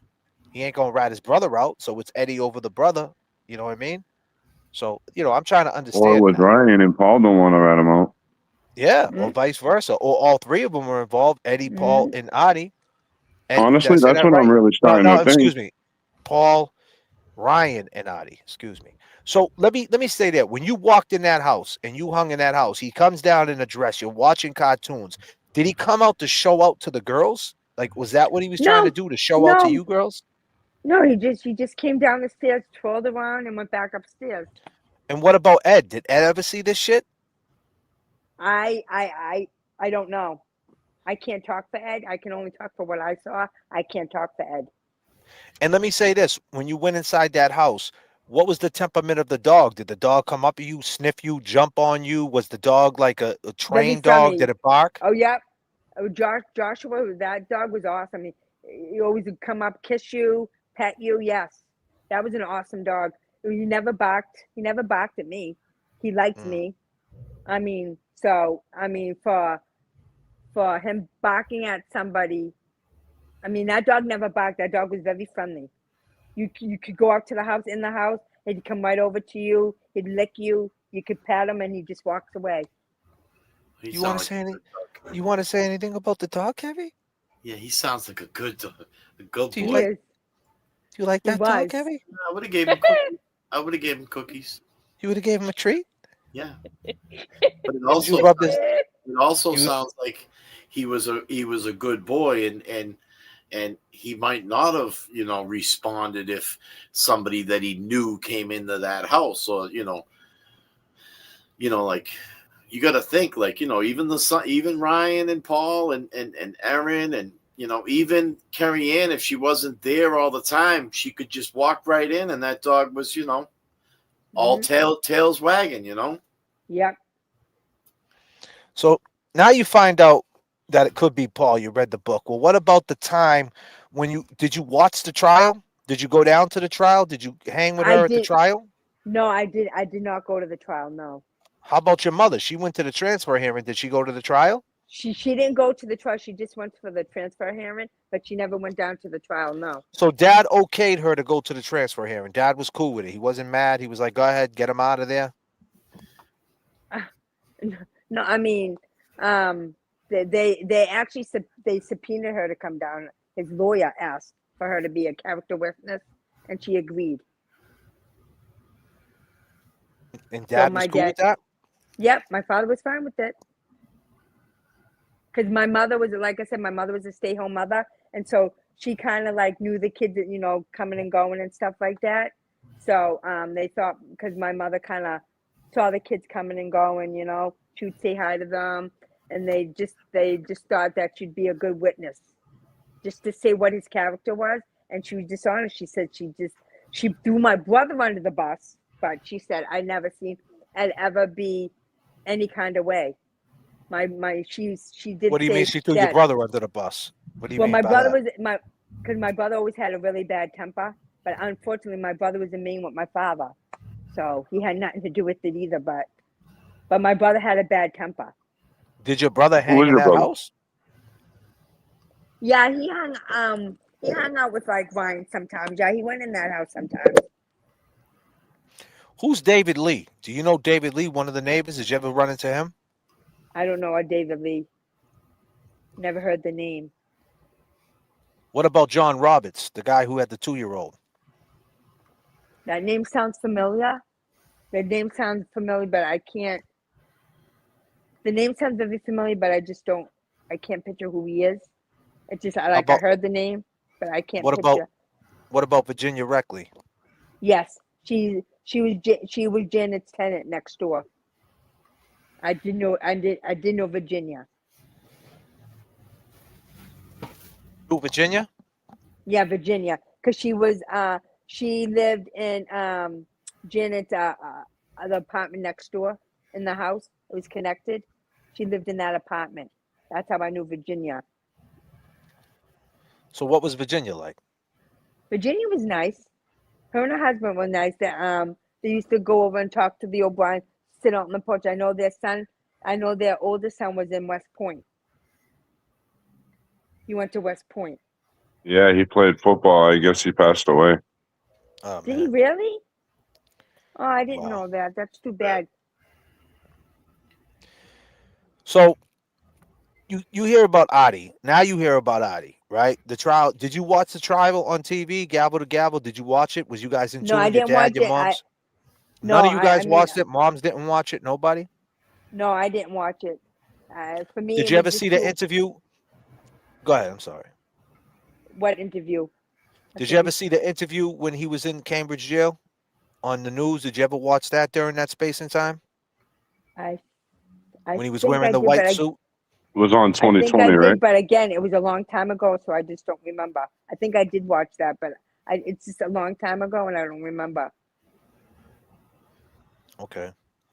I'm glad I remember my name sometimes. At this, I get it. So you hear about Adi though, right? You heard about Adi. Did you hear about Adi in that space and time from Trisha or whatever? Did you hear about that? about Did you about Adi? about Like, did you hear about him? Like, like Adi did this. Like the brother-in-law, he's the one that did it. Did you hear that during that yeah, I space heard. and Yeah, time? I heard. I mean, I heard about the green cab. I heard about the green cab surrounding her. I heard that he was acting weird that night. I did hear all that stuff. Yes, he And was and acting very suspicious, very weird, like losing his keys in the backyard. And why the hell would you lose your keys in the backyard? right. Yeah, I did hear all that stuff. Yes. Do you remember this right here? Do you remember seeing this on TV right here? Mr. Pino gets on the stand and says they were lying. But what does that mean? Two police officers get up there and lie on the stand. They gave a I do black eye remember to that. every good policeman in this state. And they should be Yeah. ashamed of themselves to put a Yeah. 15-year-old kid away for life. But it's not over. We got the appeal. And I'm telling you right now, I will die before my son spends I do any remember more that. time in jail than he has to after this. Yep, I do remember that. Evil little man of Mr. Riley get on that stand and Yep. rip my son apart? Patricia, No. beyond the question of whether Eddie should testify, I just want, it's been more than 2 years, your reaction. Adi Ortez murdered Janet Downing. Of Mr. I'm with Riley get on that Trisha. stand and rip my son apart? Patricia, No. beyond the question of whether Eddie should testify, I just want, it's been more than 2 Adi years, your Ortez, reaction. Adi Ortez murdered Janet Downing. I do believe what Trisha said. You're muted. Yeah. Oh, am I muted? You heard that during No, that JFK space. was. I did. You heard Yes. that during that space and time in '95. You heard that 97. Do you remember hearing that back then? Yes. And you said you agree with her. Why do you agree with her? Because it's just for me again. It's just that why was the green cab parked on Hamlet Street? Why did he miss? Why is he missing his keys in the backyard? What were you doing in the backyard? What? How do you miss your keys in the backyard? Why all of a sudden you came and you're freshly showered? You hear? I mean, what were you doing around there if you were working? I don't get it. Why was your car parked on Hamlet Street at that time, around the time she was murdered? It makes no sense. Do you remember any rumblings back then? No, like in that. Okay, like we know that now, but like in that space and time, right? I mean, I'm pretty sure you heard it then. But did you hear anything that we don't know back then that could come to your brain right now, like that Eddie don't know that you might have heard just whispers about? Anything that we can bring to this channel. I mean, you already uncovered a huge thing tonight, whether you know it or not, Colleen, that he dressed up like Cinderella, right? and he wore his mother's dress, and his mother in front of you, his mom's did his mother was his mother mean to him, like take that shit off, or like did she like put him in his place in front of all you people? Yeah, I mean, she wasn't mad. She just take that stuff out because I don't think she ever wanted that kid to be gay. I think she was kind of, It was a little too late when he put on the fucking high heels and the dress. God damn. God damn. So, but she put him out there right in front of you guys, and he came down to put on a show for you guys. Obviously, he knows you guys are on the couch. The girls are down there. He's not going to do it to the guys. He went to do it to the girls, right? To Erin, you, and Jeannie, right? Yeah, I mean, he just came down. Yeah, he just came down. Kind of like walked rape around. me, like rape me, not the other word, RATE me. Like how do I look? Yeah, and you just kind of Yeah, spun around and went back like up a the runway. stairs. Yeah, like a runway. Like a runway situation. Well, he would have got a 0. He wasn't a 10. Oh god damn, he would have got a 0. God damn. Sheesh. You wrong. And he dressed You up wrong. like a You like wrong. Maybe he So- wanted to be a drag queen. I don't know. So did you hear anything back then about Artie? Anything you could tell us? Any rumblings? Any whispers? Anything that we might need to put on this show to let Margot Nash know? Because Margot got her notebook out right now. She's probably drinking some Folgers coffee, and she's writing notes. Trust and believe that. She's always working. Is there anything that comes across your mind? I mean, I did hear that he was abusive to his wife. I heard that he beat her up. Back I did then? hear that. In 1995, you heard that? Yeah, he was beating her up. Yeah, I did hear that. Who told you that? Again, just him and people talk. People that I heard knew that. him. Yeah, so I mean, I think that's one of the reasons why she divorced him, because he was her punching bag. She was What, his, you know Artie you're saying, or Paul Sr.? No, Artie. Artie. Okay. No, Paul Sr., he just had a real bad temper. He just had a really bad temper, and he used to throw things, but I don't think he was I don't think he was physical with Janet. I have no idea, but I think he just had a bad temper. He had little man syndrome, and he liked to throw things. And you heard that as a young girl. You heard that. Mm-hmm. Yep. So when you went down to go get stuff to eat at the sub shop, at the pizza, go grab some pizza, what was the temperature like in Somerville? People that heard that he did this, did he have a chance, Eddie? Like, were people on his side, or were people just saying? Nope, they weren't. Because I remember one time, I remember this because I stood up for Jeannie and I had her back. Up at the tower, they were doing like a memorial for Janet. Now these whack jobs didn't even know her. And Jeannie had gone up there, and they were being actually really mean to Jeannie, and I let them have it. I can't tell you how many times I was with Jeannie, and I got into like arguments with people as Jeannie walked away, saying shit about Ed. Sorry, I shouldn't have said that out loud. Sorry. It's all right. Yeah, I got into a lot of arguments defending. You don't have any newspaper articles about that day, do you? No, I don't. No, I don't. I know all those newspapers. Yeah, no, I don't. I mean, Someone said to ask you because they had pictures of the cars in the cab in the newspaper. no, I don't. And if we did, my mother threw that newspaper got thrown away. So you never think of stuff like this, right? I mean, stuff like that would have been, if you saved stuff like that, no. I mean, I don't know if maybe Gina Henneberry has something like that. I don't know. But I know I don't.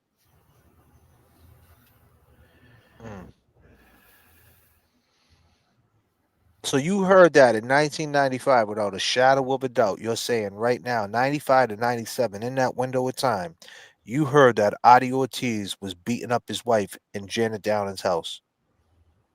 No, I mean, it could have happened in that, but I know he was beating her up. So In I that don't know if it space, was but in I'm her saying house. in that, in that space yes, and time. in that. But I don't know if it was in her house. But yes, in that space and time, he was beating her up. That's one of the I reasons why heard- she divorced him. I heard people said she was quiet because he was beating her, so she didn't really Yeah. talk to anybody. Yep. So he was free with those hands.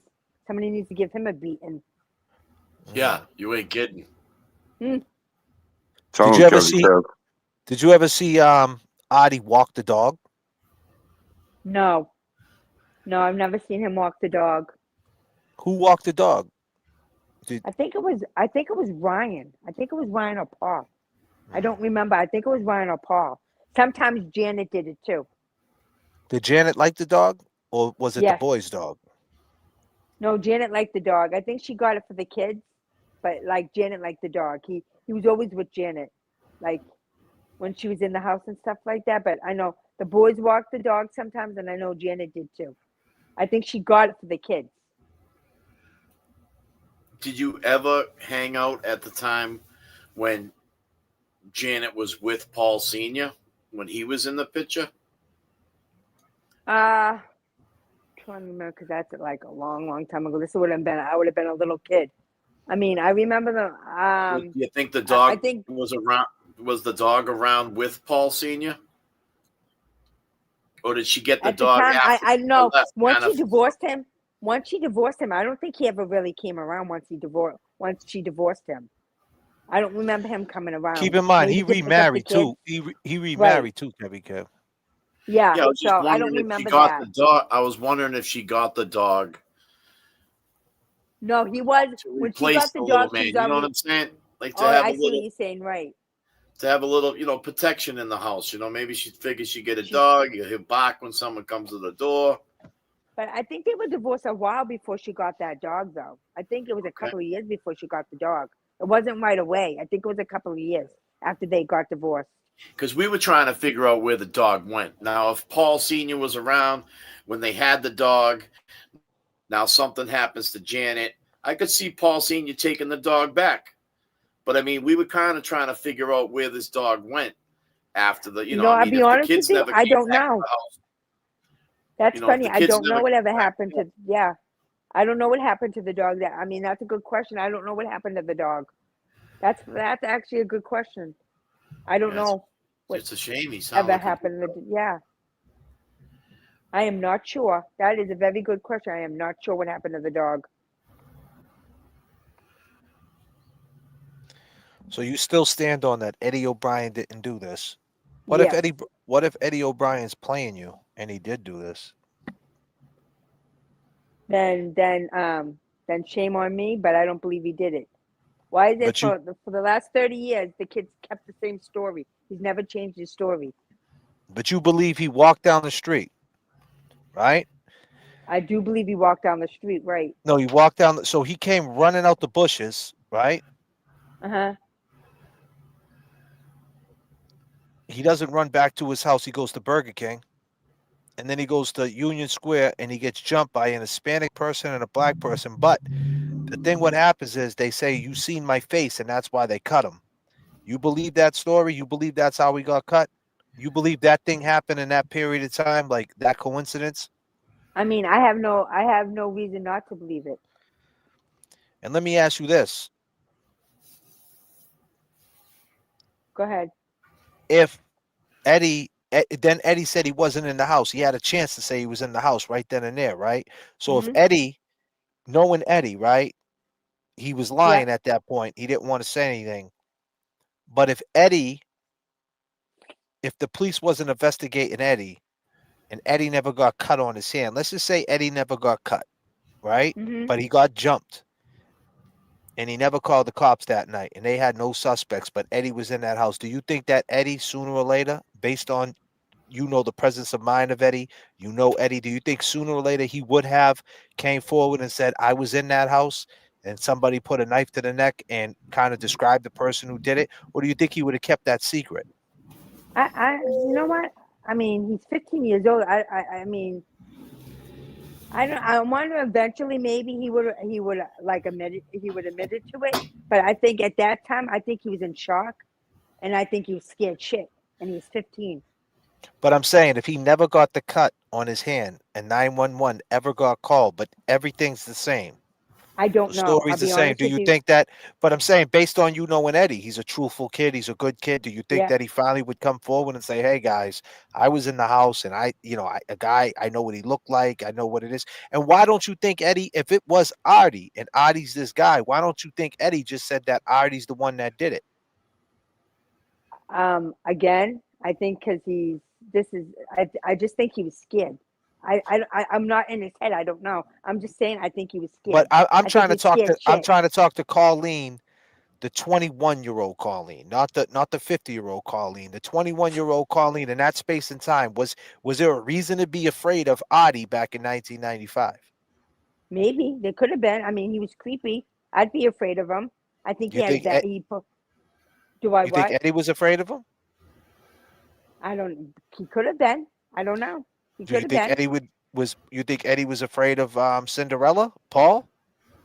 No. Nobody was So afraid of so if Paul. Paul put the knife to his neck, he wouldn't be afraid to say Paul did it, right? No, I don't think so. I think he would have said Paul. So you don't think it was Paul? If he saw Paul, then it might. Right.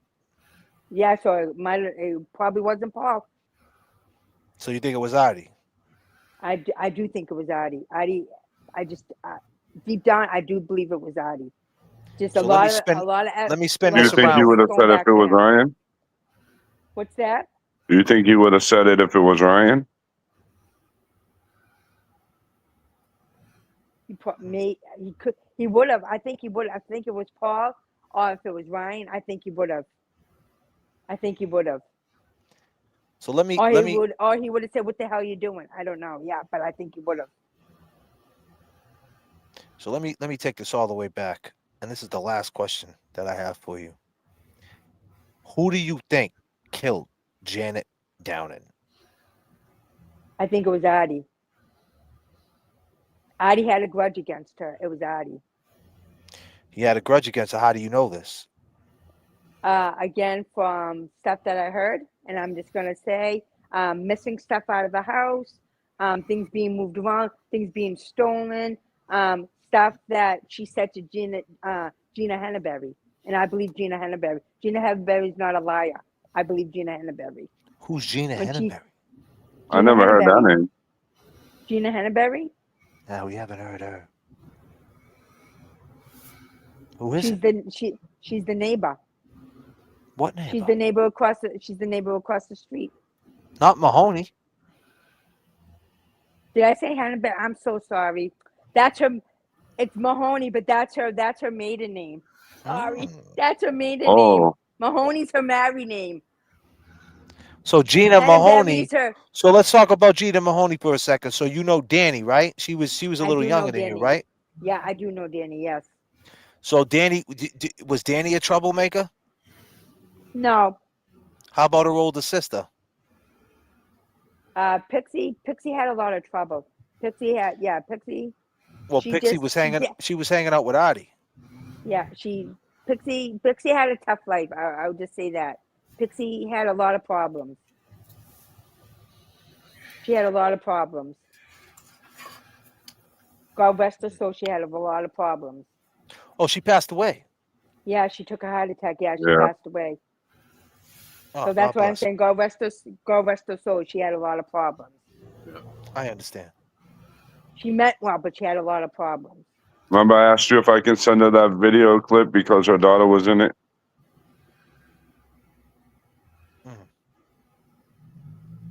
You knew Deanna Kremen? You knew who I she did was? not. No, I knew who she was, but I didn't know her as a friend or a person. Did you ever see her in the neighborhood? No. Didn't she work at Stop and Shop? Star Market. I never saw her at all. With the incident that happened with Deanna Kremens, was it like, were your parents like, hey, be careful when you're going out, My father was always like that because my father was a firefighter, so he's just seen a. He's I always. mean, she was a young girl. She was, 17 years. Let me add to that question because that's a great question. I'm sorry, Kev. That's something. Let's touch on that. So the Anna Kremen murder happened. What was that like being a young girl at that time in that neighborhood? Who the fuck they thought did that? Right. Yeah, well, I think they always thought the boyfriend. At first they didn't, but I think they always thought the boyfriend. I think he got away scot free on that one. There was something weird about that. There was something weird about them, but again, she was never my friend. I didn't know her personally, but I think the boyfriend. I think the boyfriend did Do that you one. think? Do you think that 3 months later, that Eddie O'Brien jammed it down in summer of 1995, July 23rd to be exact? Do you think that overshadowed the Deanna Kremen case? Like, if that wouldn't have happened, Deanna Kremen would have had more light on her. Do you think that kind of buried that story? Maybe because I think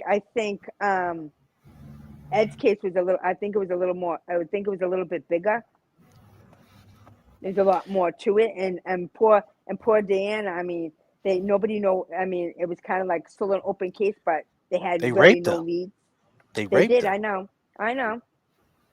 My brother had the call. I know. My bothered my brother. It's tough. Yeah, So no, you I mean, think we were you just think kind of. Adi did it? Go ahead. What's Go that? ahead. Go ahead, Oh. Kevy. Kev, wrap No, it up, brother. Go ahead. we were just trying. We were just trying to like JFK said. We were just trying to wonder, like, just what at that, like, we're taking it back to 1995. I mean, everybody's, it's the summertime. People are Yeah. hanging out. You're bouncing around here and there. Was it like, was the temperature like just hot? Like parents were like, hey, keep an eye out, do this, do that, make sure you're safe tonight. Yeah. My parents were always like that because again, my father's a firefighter and he's come across a lot of gross scenes, and he's always making sure that, my father was always, even as an adult, he still always wanted to know where I was. Even into my 40s, he still wanted to know. 50s, and in time I went out, he always wanted to know where I was going. Do you have That's a phone beautiful. number? That's Always. beautiful. To the day he died, he was like that.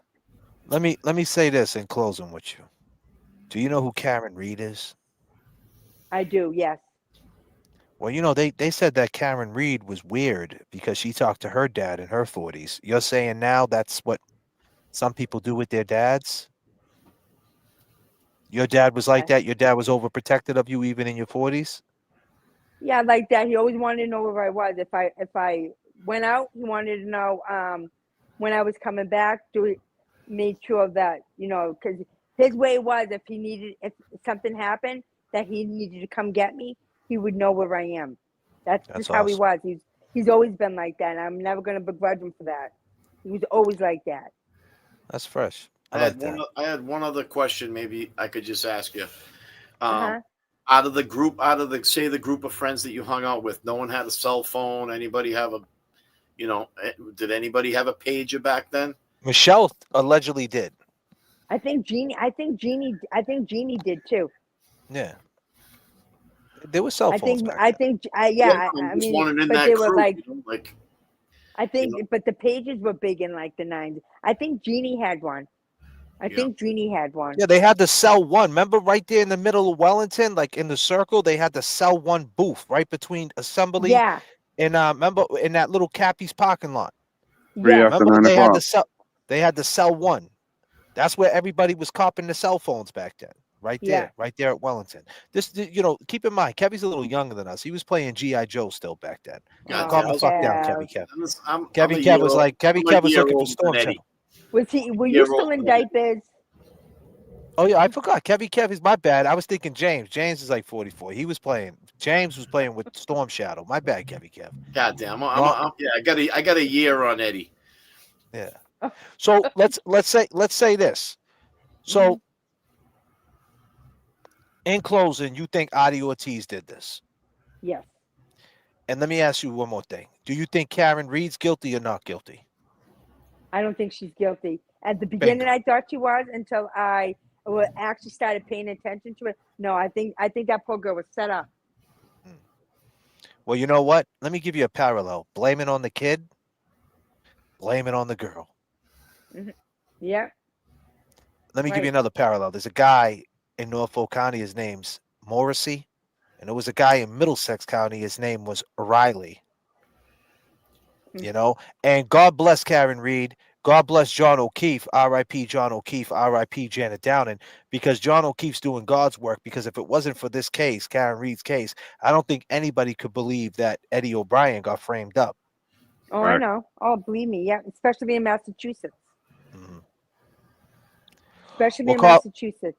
Colleen, I appreciate you coming on. You can come back anytime if something comes Thank across your you. mind. If you want to come up, you want to talk anytime you want to come up and say hi, say hello to the chat. You want to jump in the chat, go ahead, Colleen. You let everybody know who you are.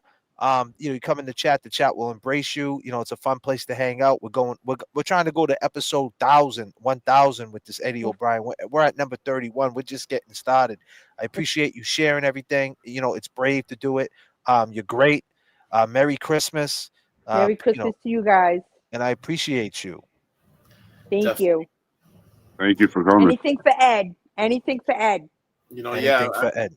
I'd like to say, thank you as well. I mean, I know sometimes it's tough to come up here, and it's just sometimes it feels a little awkward. But I just want to thank you, and it was excellent. I mean, the input that you had you had to give us tonight. I mean, we'll be talking about it. So. Oh yeah, you gave us content for weeks. You broke down the climate of what it was out there in Somerville. This is all the stuff that we need to know what it was like in that space and time, because we got to go back to go forward. Right, that's true. And especially with this Eddie O'Brien thing, this 30 years, and that's why he's getting buried. That's why no one wants to hear it. Oh, he's been in jail 30 years. Fuck him. That's how it is. Yeah, Unfortunately, that's exactly what it is. Right. So Nobody we're not wants trying to to do hear that. it. Yeah, no one wants to hear it. But we're in the time machine. We're back to the future, and we're going back in the time machine. We're going back 30 years and bringing it to the now. And people are digging it. And I appreciate you, Colleen, for Thank you. engaging with us. I appreciate you. And Thank we'll you for talk having soon. me Okay. on. Merry Christmas, sweetheart. Merry Christmas. Peace. Bye. Bye. Great guest, ladies and gentlemen. Great guest. Great guest. Give it up for Colleen, everybody. Give it up. Yes, for Colleen, for sure. She killed it. She killed it. Absolutely beautiful. I love it. Okay. Static selected. Yes. Thank you, Colleen. What have we learned?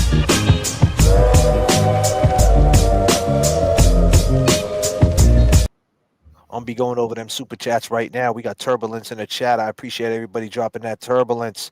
You guys are far too kind, holding me down with the turbulence. We got turbulence in the chat. Goddamn. Yeah.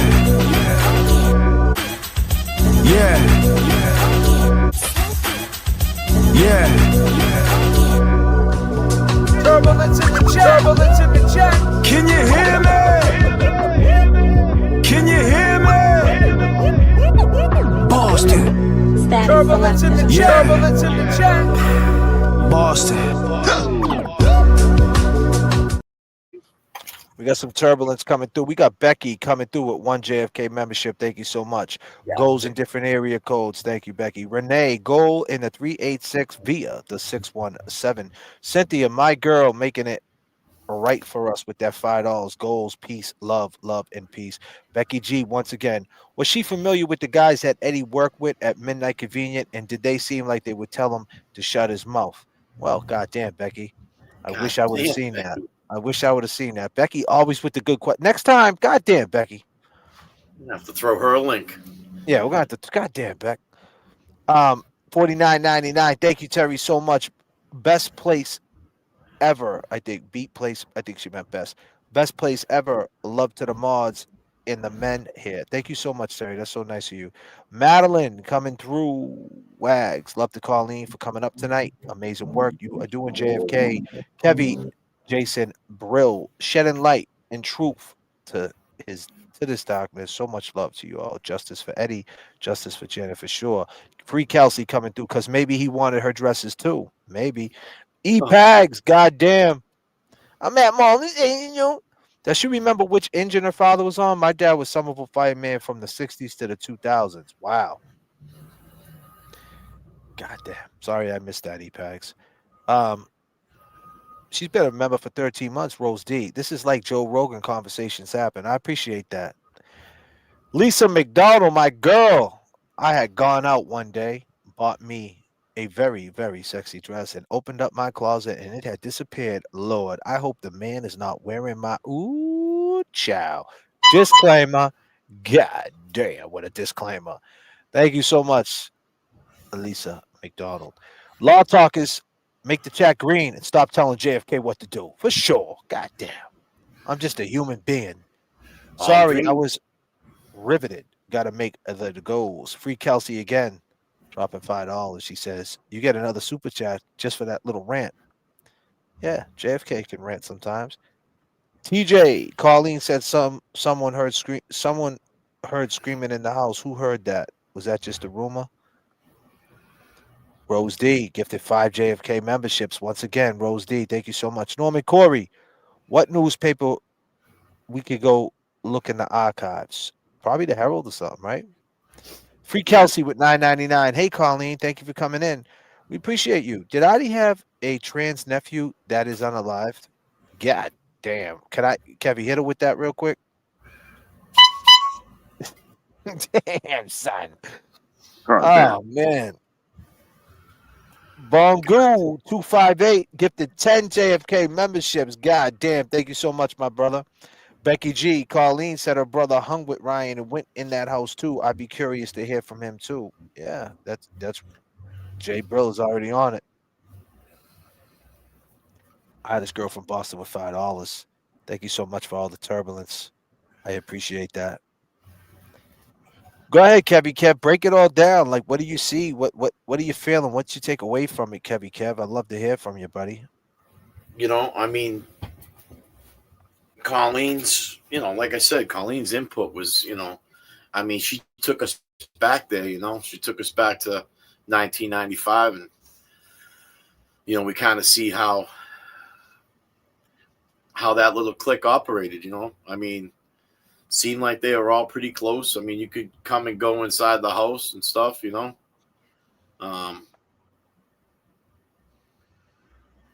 she's kind of spoke on, Paul Jr. here. I mean, that's some breaking news, Paul.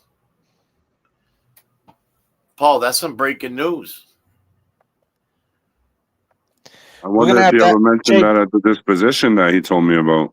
Jay, bro, you need to ask Colleen, right? Ask her a question behind the scenes and some good questions. One would be the Midnight Variety. What was that like to describe it? Like, how would she describe it? Because that's one question I would have liked to ask her, and a couple people Jay, talk about that. And Jay, you should ask her if she ever heard of the Senate. Yeah, asking them 2 questions. Justice for Eddie. Well, what we do know, right? Go ahead, break it down real quick. Break it all down. Give me a second, all right? Talk to the people of what you're feeling, Kevy Kev, about this, man. Tell them, man. I mean, here we are. We got somebody else that's, kind of speaking on Eddie's character. I mean, Eddie, once again, was, that kid that would, lend a helping hand, shovel your front stairs, help you with your groceries. We got to remember he was active in his Catholic community. I mean, Eddie had a schedule. He was one of those kids that at 15 years old, he's got a little responsibility, and he kept up with it. He'd help out down the store, unloading packages, boxes. He ran sold newspapers. Let's say on a Saturday morning or Sunday morning. He served at his church as an altar boy. He just seemed like a good kid, and then, I mean, there's just somebody else speaking on him as what she remembered of Eddie. And then, also was able to speak on what also these friends, how they acted, I mean, we hear that, Ryan was kind of quiet and, Erin was a likable girl. Carrie Ann wasn't really around. And Paul had another side to him. He liked to dress up, which is different to me, Do I think other people looked at him different? Yeah. Do I think his mom looked at him different? To hear that she kind of was like, hey, take that stuff off, and, maybe Colleen was right. She wasn't ready to accept the fact that, Paul seen things a different way. I mean, those were tough times in, the early 90s. And, I mean, a mother has 2 twin boys. I mean, she's probably not thinking that one of them's going to be running around the house in high heels and in a dress. But, that stuff happens. And, in this day and age, we've learned to accept that and not judge people. But back then, you could see that people would. I think there's more to look at with all that. I think, we've kind of just peeled back that onion a little bit more.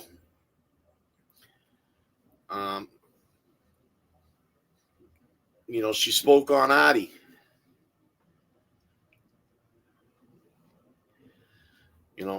Addie's a character too. She spoke on Joshua the dog. Sounded like he was a good boy. And he liked everybody. And she don't know where he went. Maybe he came into the picture after the father left. We learned a little bit about the house, how the house was set up. She really didn't like people going in the living room. Seemed like an off,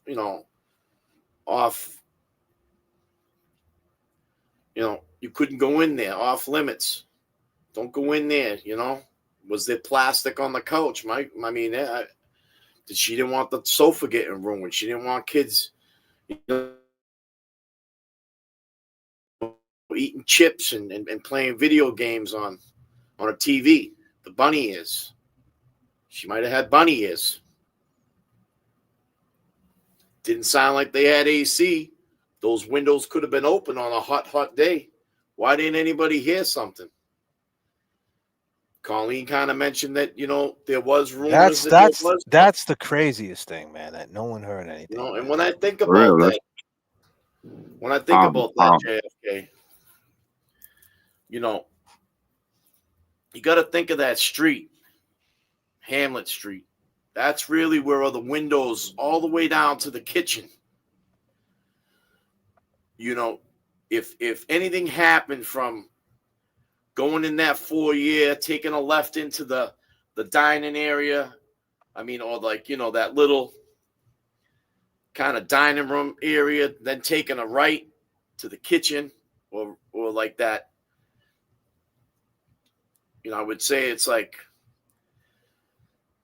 that would probably be the dining area, then the kitchen after that. But there's where the windows are, all the way to the back of the house. Now, you're on a hill, and the hill's steep. So when you look out those windows and you're looking across the street, you got a house, but it's at the corner of Boston and Hamlet. And then that hill goes down. So you got, foundation that's going down a good 30 yards. Janet's property went back 100 yards. Mm-hmm. not a lot of neighbors right there are gonna hear that shit. I mean, the first house is 100 yards away. On the opposite side of the street, you're staring at a big, cobblestone foundation. So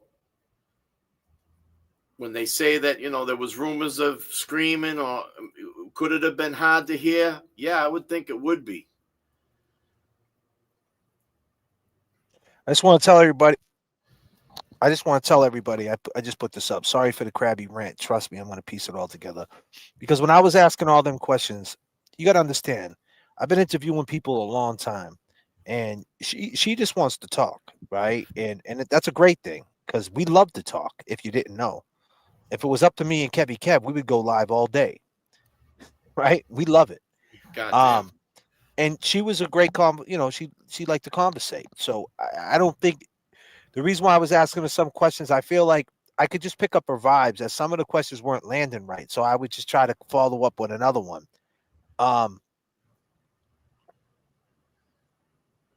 But let me just say this. I'm sorry for the crabby rant. I didn't mean to go at anybody in the chat. I never want to make anybody in the chat because I put the shoe on the other foot at all times. I don't want to make it seem like I'm acting like I'm better than anybody because I'm not. I'm just saying, the reality is you do have a choice, right? And I don't want anybody to go. So let's be clear. But I am a human, so bear with me.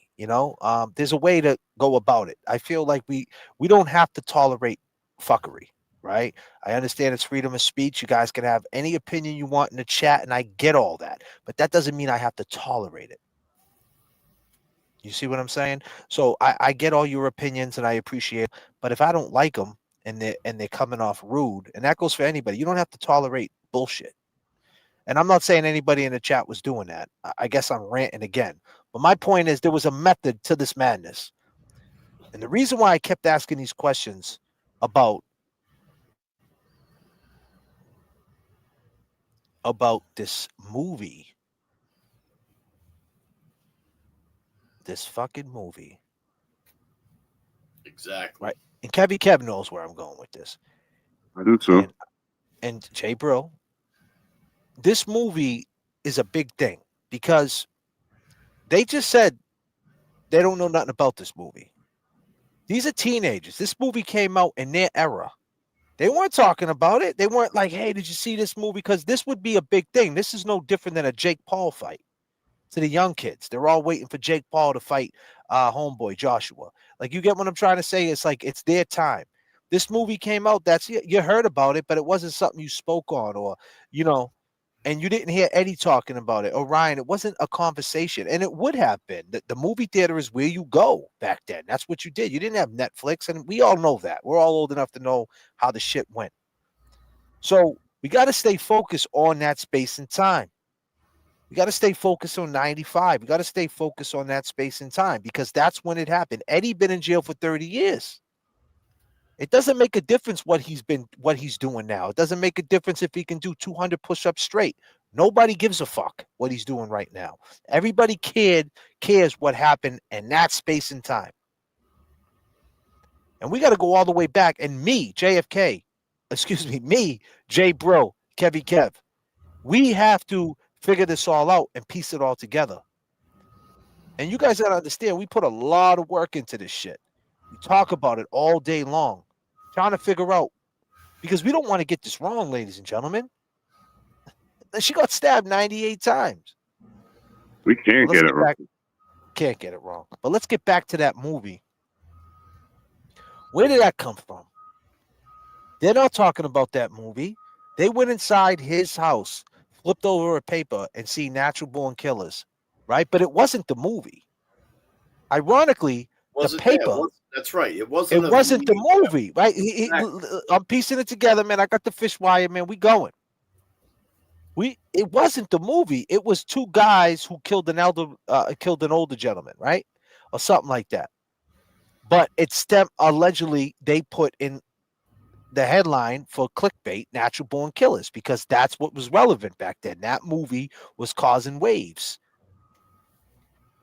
But Kevy Kev 781, he threw he threw his detective badge on last night, and me and him was talking. Me and Kev, we talk 6:30 in the morning. Me and this dude's on the phone, and he said, "JFK, you know what? I got to do a couple of things around the shop, but I'm gonna go figure out this movie. I'm gonna go watch this movie." I said, "Okay, you go do that, and while you're doing that, I'm gonna be losing my fucking mind." But he found something that was even better than the actual movie. He found a piece of content. Break that down, what you found. In that space and time, keep in mind, in 1994, what he found on the Charlie Rose show. Now, Charlie Rose, right? This is what JFK dug up. He found the interview. JFK was like, well, who's the interviewer? The interviewer was Charlie Rose. Charlie Rose is an OG. He's 82. He's the back same then, age he was as Riley. Same age as Riley, and he was on PBS back then. So who the fuck would be watching? Who would be watching PBS back in '95? Riley. He was watching PBS, and Charlie Rose was that guy. He was that respectable dude. He turned out to be a creep, right? We found out later on he's a bug, but at that space and time, he wasn't. And you found an interview. Right, Kevy Kev? That's right. I found an interview in 1994.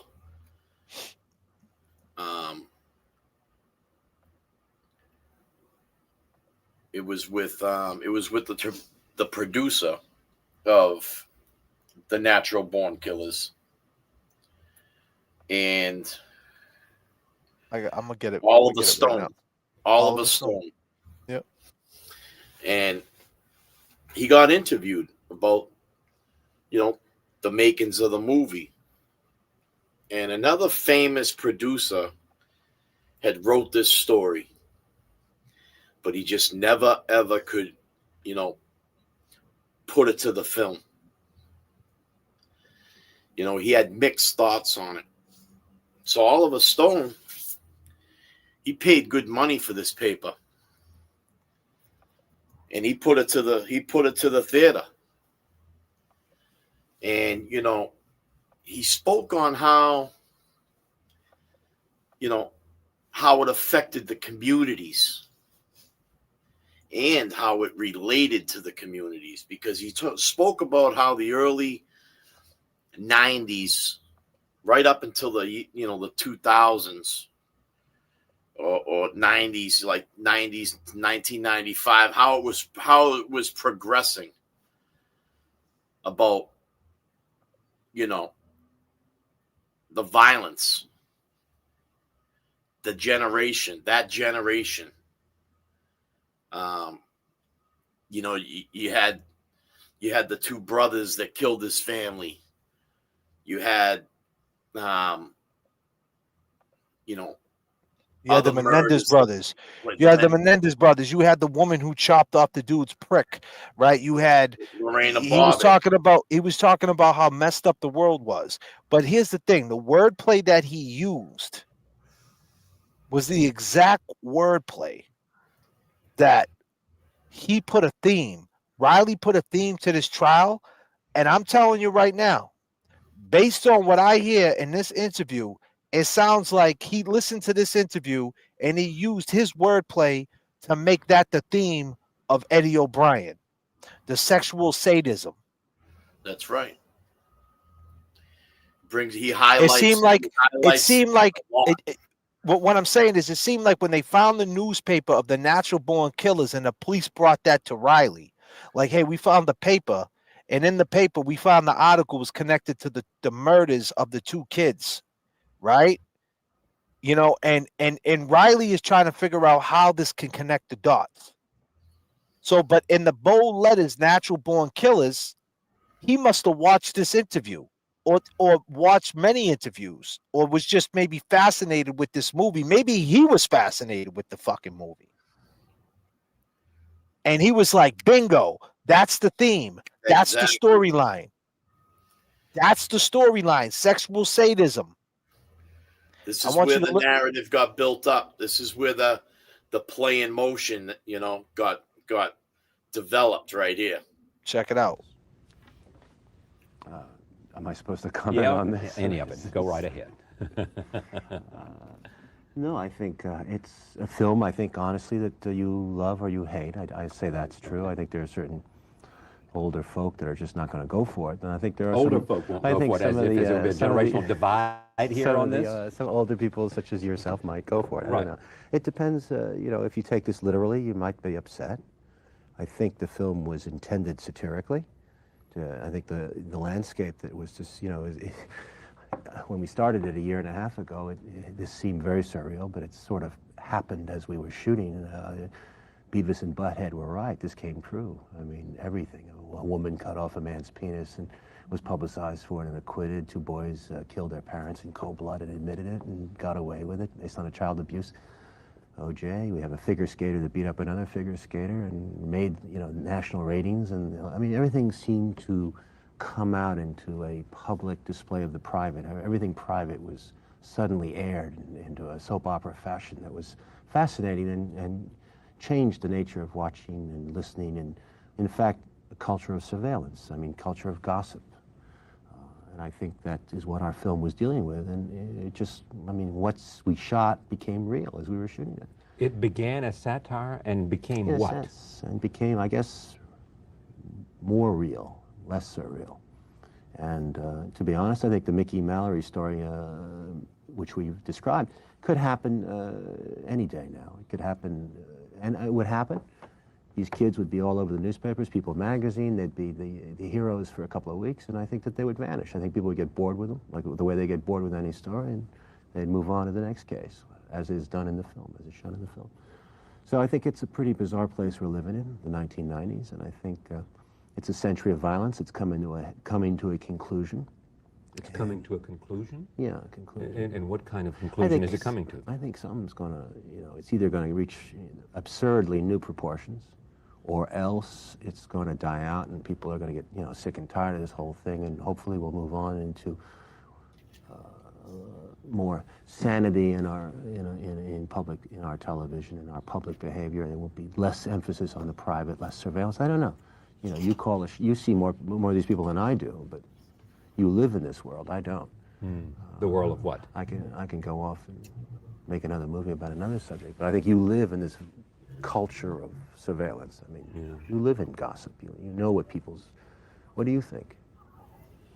Well, I'll come to that in a moment, but let me just, I want to stay with this notion. Also, this is a reflection of sort of tabloid media and the fascination with crime in our society. And when you have network television magazines are obsessed with the idea because it generates ratings of interviewing killers. I mean, whether it's Jeffrey Dahmer, who hasn't been interviewed, but his parents and other people have, and maybe he has too. I haven't seen every interview that's been done out there, but clearly there is an obsession with violence, and violence is, on everybody's sense, the biggest problem in America.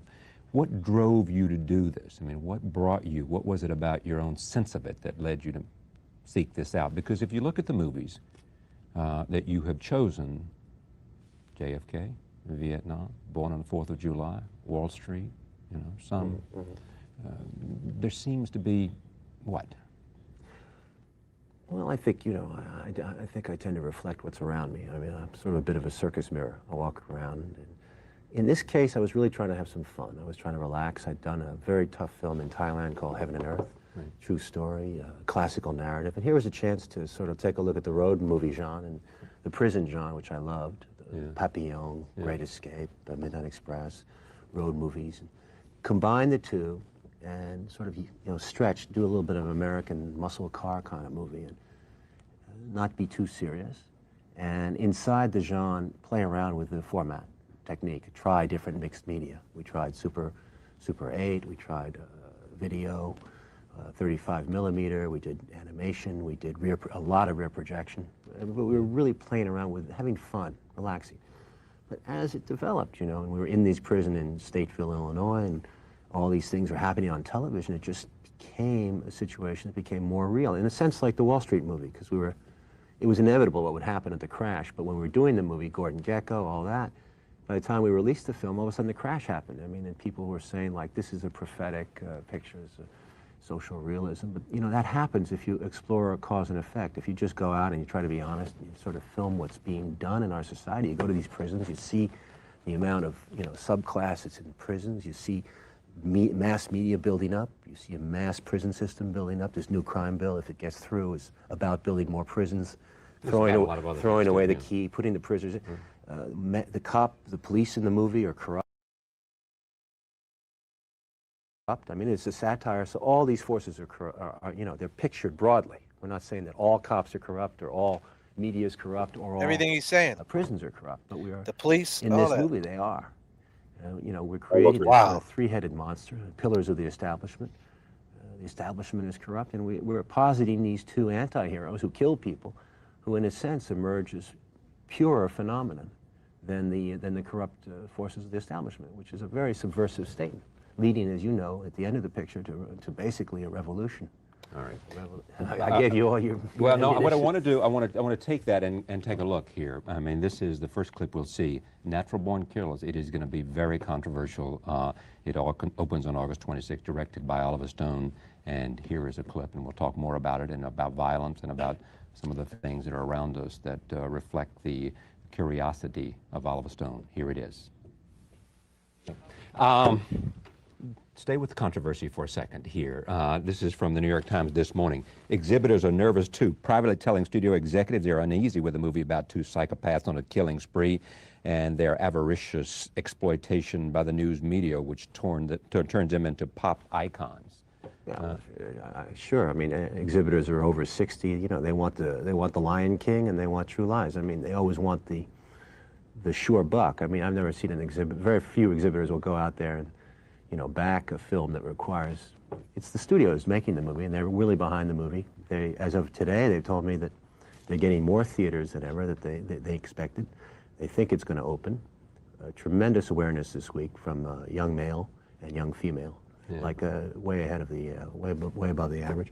And I'll tell you the truth, young exhibitors like the film. So I'm only hoping exhibitors are never wrong. Never wrong. They're the last ones to have the picture out there. They can't lose money. They got their popcorn sides, so they're never going to take a chance with a picture. Yeah.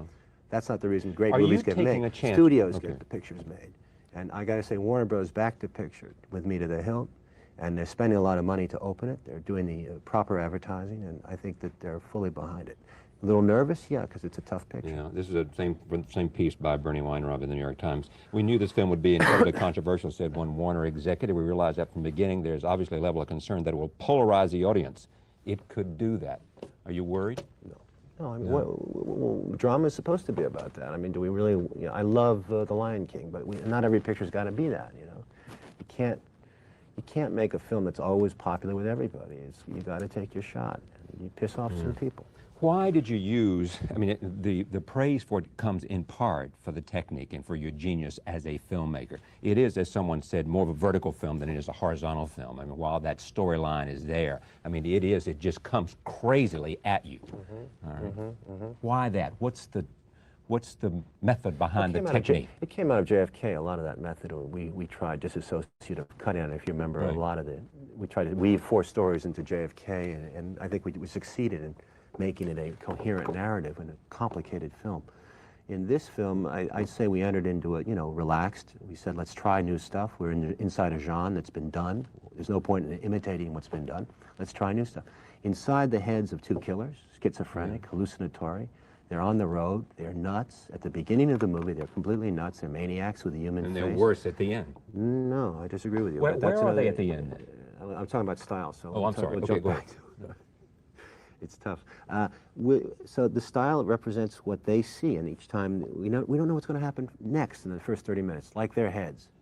Then, if you remember correctly, when Robert Downey comes into the picture to comment on them, he plays a tabloid reporter. Yeah, he plays a guy like Geraldo or Steve Dunleavy, and Steve Dunleavy's voice. It sounds. Yeah, he studied with Steve. It was very sweet to him, by the way. But I love Robin Leach. I think we sort of like he's the king. But when Robert comes in, we change the style of the movie again. We go to a slicked-up TV style. And then when we have Tommy Lee Jones comes into the picture as that crazy warden, we go to Tommy Lee's point of view of things. And it's a crazy camera there. I mean, he walks down a prison cell. People come up to him. He doesn't hear what they're saying. He throws them away. So the picture is always changing style, trying to find not finding the reality of where we are in the 1990s. It is Beavis and Butthead. The end of the movie, I'm not going to tell you, but it's chaos, deliberately so. I've And the seen the shooting movie. is chaos. And where do they come out? I think the two kids change. The most radical change occurs in the movie. The only major change occurs when they kill a particular person at the halfway point. Mallory, Juliette Lewis, feels terrible about it, and for the first time expresses feelings of regret. She gets off the ride. She gets off the thrill This is ride. the Indian. Yeah, this is the Indian, Russell Means. Right. She gets off the thrill ride. They get busted shortly thereafter. They go to prison at the halfway point. And in prison, Mickey, played by Woody Harrelson, has feelings of remorse, and he misses Mallory, and he starts to create the feeling that love is the most important thing in his life, and he starts to change. And in the interview with Downey, which is sort of based on the Charles Manson interviews, you'll see a character who is honestly fighting between his aggression and his love. And I know you probably don't agree with me, but by the end of the movie, I think that love beats the demon. And I think that the reason Mickey and Mallory emerge as anti-heroes in a sense is because they love each other. And I think it's a love story. And so that's their saving grace at the end? It's the only saving grace we got. They love each other. I can't say I condone their killing those people, but at least they changed. God Which damn. they're three. In the end, they loved each other, and that's the saving grace, that these two people who, this sort of 2 weeks of madness, they love each other, so that's the saving grace? They love and they will not kill again. But this is right after they killed. I can't give away the ending. They kill for one reason only, because it's the only way to escape. Once they've escaped, they will not kill again. How do we know that? That's your call when you see the movie, but that's my feeling. And I think love will save the world, and I think love will save the 20th century. These are interesting ideas. What baffles me in having seen the film and agreeing that it's controversial and it will polarize people is, in a sense, you come away from that saying that there is a redeeming value and these kids now love each other and therefore they're not going to kill again, and somehow there is redemption in that point for these people? Yes. All right, let's take another look. There's more here. Natural Born Killers. This is a report live from the prison where Tommy Lee Jones is the warden. Take a look at this. Here is one person who's seen the movie talking about it. I think that it's technically brilliant, but as a movie, I abhor it. I think it's awful and ugly and a complete waste of talent. All this sex and violence. He is like a dog chasing his tail. Who said that? Your wife, your Elizabeth. Ex-wife. Ex-wife. That's Elizabeth why. said that. God Yeah, damn, that's all the of- opposite point of view, is it? I mean, she succinctly tells the opposite point of view. This is not, I mean, you seem to want to spin this so that it's an age. If you don't get it, folks, you're too old, you're too whatever. And if you're young and hip like I am at 47, then you'll get it. That's the nature of it. I didn't use the word hip. Yeah. I just said I get it. You get it. I believe in the power of love. I believe in the power of redemption. I understand the point of view that you want to build more prisons, you want to throw away the key, and you want to kill anybody who's murdered anybody. And in the Buddhist context of things, you're right. I mean, there is a certain, if you kill, you have to, you're facing many soul lifetimes of redemption that you have to go through. But So think about it, right? This guy's watching this interview, Riley. He's listening to him saying there's redemption. If someone kills, you don't have to throw away the key, right? Like if he was a juvenile. And it's like everything that he did not want to do, like as if like he was watching Oliver Stone, watching that movie, and he based this killing on that. Like, you know what I mean? Like, we're not going to let this dude kill her. In his mind, Riley, I'm trying to have the mind state of Riley here. In his mind, he killed her 98 times. It's going to be sensationalized. If he gets juvenile time, he'll do 30 years and he'll come home. And he's somewhat like a hero. He's somewhat famous because of it. We're not going to do that. And Oliver Stone saying, yeah, because he could have redemption. He could have done this like, the killers in the movie did it, but they could not kill again. Like, just because they kill don't mean they'll do it again. And it's like, that's like, it seems like the same plot, the same theme of the Eddie O'Brien case, as crazy as it sounds. When does he say the sexual sadism part? Is it before what I'm watching? Well, in the very beginning, the sadism, he said. but as Is it like sadism? That's how you say it? My bad. yeah, Sadism? but like yes, but you how you was watching what was people are it was sex driven. I mean, there were a lot of sex scenes in that movie. Not only just killing. When did he say that? At the beginning? Yeah, the sadism. It's right at the beginning. And what else did he say? Social. Yeah. Hold on. Against every instinct that I read about that you have as someone who, like a heat-seeking missile, is looking to do and cannot avoid controversy. You have now made Natural-Born Killers, which everybody says, whether they like it or don't like it, say is bound to create controversy, including your own studio, Warner Brothers. Am I supposed to comment on this? Any of it. Go right ahead. No, I think it's a film, I think, honestly, that you love or you hate. I say that's true. I think there are certain older folk that are just not going to go for it. And I think there are older some, folk won't I go think for it, as if there's a generational divide here on this? Some older people, such as yourself, might go for it. I Right. don't know. It depends, if you take this literally, you might be upset. I think the film was intended satirically. I think the landscape that was just, when we started it a year and a half ago, this seemed very surreal, but it sort of happened as we were shooting. Beavis and Butthead were right. This came true. I mean, everything. A woman cut off a man's penis. And when did he say that? Apologized for it and acquitted. Two boys after this. killed their parents in cold blood and admitted it and got away with it based on a child abuse. OJ, we have a figure skater that beat up another figure skater and made, national ratings. And, I mean, everything seemed to come out into a public display of the private. Everything private was suddenly aired into a soap opera fashion that was fascinating and changed the nature of watching and listening and, in fact, a culture of surveillance. I mean, culture of gossip. And I think that is what our film was dealing with. And it just, what we shot became real as we were shooting it. It began as satire and became what? Yes, and became, I guess, more real, less surreal. And to be honest, I think the Mickey Mallory story, which we've described, could happen any day now. It could happen, and it would happen. These kids would be all over the newspapers, People magazine, they'd be the heroes for a couple of weeks, and I think that they would vanish. I think people would get bored with them, like the way they get bored with any story, and they'd move on to the next case, as is done in the film, as is shown in the film. So I think it's a pretty bizarre place we're living in, the 1990s, and I think it's a century of violence. It's coming to a conclusion. It's coming to a conclusion? Yeah, a conclusion. And what kind of conclusion is it coming to? I think something's going to, it's either going to reach absurdly new proportions, or else it's going to die out, and people are going to get, sick and tired of this whole thing, and hopefully we'll move on into more sanity in our, in public, in our television, in our public behavior, and there will be less emphasis on the private, less surveillance. I don't know. You see more of these people than I do, but you live in this world. I don't. The world of what? I can go off and make another movie about another subject, but I think you live in this culture. We went over this. I didn't hear him say it. You don't know when he said it? Keep playing it. Yeah. Surveillance. You live in gossip. You know what people. What do you think? Well, I'll come to that in a moment, but I want to stay with this notion. Also, this is a reflection of sort of tabloid media and the fascination with crime in our society. And when you have network television magazines are obsessed with the idea because it generates ratings of interviewing killers. Whether it's Jeffrey Dahmer, who hasn't been interviewed, but his the parents and other people have, and maybe he has too. I haven't seen every interview that's been done out there, but clearly there is an obsession with violence, and violence is, on everybody's sense, the biggest problem in America.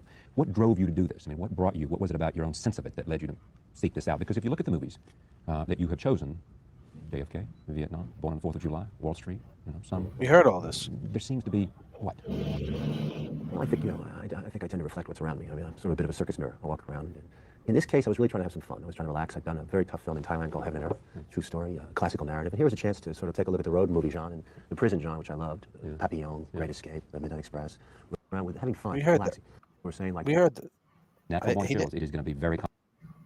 I'm talking about style. So I'm sorry. Okay, go ahead. We'll get it. That's the I nature. I didn't use the word hip. Yeah. I just said I get it. The point is that these two kids are the product, the flower, the corrupt fruit of the 20th century, which has probably been the most violent century in the history of mankind. Genocidal, faceless murder of millions and millions.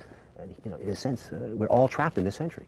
So it's easy to say you did the murder, I'm innocent. What we have to accept is that we're all united in this century. We're all part of the same planet. We are part of us are the murderer too. when we face up to that responsibility, then we want to fix all of society, not just our lives, not just protect ourselves, not just live in fear by the George Bush line about Willie Horton or Richard Nixon's law and order line, and just let's have more law and order, more prisons, more punishment, 3 strikes and you're out. You're not going to get out of that cycle. You're going to stay in the cycle of violence. Democrats and Republicans were supporting the crime bill, which had, 3 strikes and you're out in it. I know. I think politics is fashion. It's not necessarily right thought. If you tell me about the demons inside of you, if I may ask that. I mean, in a sense, your life, and there's a recent profile of you in New Yorker, which I found to be very good, but it, in a sense, it captures a filmmaker whose life is an exploration. Talk to me about that a little bit. Each film, I think the 9 films, I've done 9 films in 8 years. It's been a real run for me, but it's been a run. I mean, I'm tired of it. I think 9 is a good number to kind of take a break. Each one has been different. Each one has expressed a very, I've been proud of, like a child. It's no regrets about the 9. And each one, in a sense, has been a going away from, I mean, leaving it behind. I mean, I made a film about my own life in Vietnam, Platoon, and then moved on into my earlier youth in Wall Street and pushed on into my heroism of Morrison and the Doors, and that led to... The films become taking what they are, what? They are a reflection of you seeking something, or, in a sense, taking leave of something? Taking leave and seeking, they both occur. You know, by the time you finish the movie, each one takes a year, year and a half. You've gone through a process, and you leave it, you know, and you become a bit of what you've done. And it's sort of a benchmark that tells you I was here, and now I can move on. I don't believe I've repeated myself in any of the 9, which I feel good about. I feel fresh each time out. I think that when Natural Born, yes, I think there was an explosion. I think there was some kind of wrenching, some kind of breaking out of a shell, of an egg. I feel terribly free and relieved. It's catharsized, or whatever you want to call it. Catharsis from what? You know... You guys can't hear it? You can hear it? I hear it. I'm not a psychiatrist. I'm not... But you understand yourself. I mean, you have spoken well I hear it. with insight into what drives you. Sometimes you don't understand yourself, and sometimes the reflections you get back from others help you. I think the New Yorker piece, which I don't see myself as that at all, but it isn't. And what you say, I mean, I can understand my ex-wife's point of view. I can understand your point of view.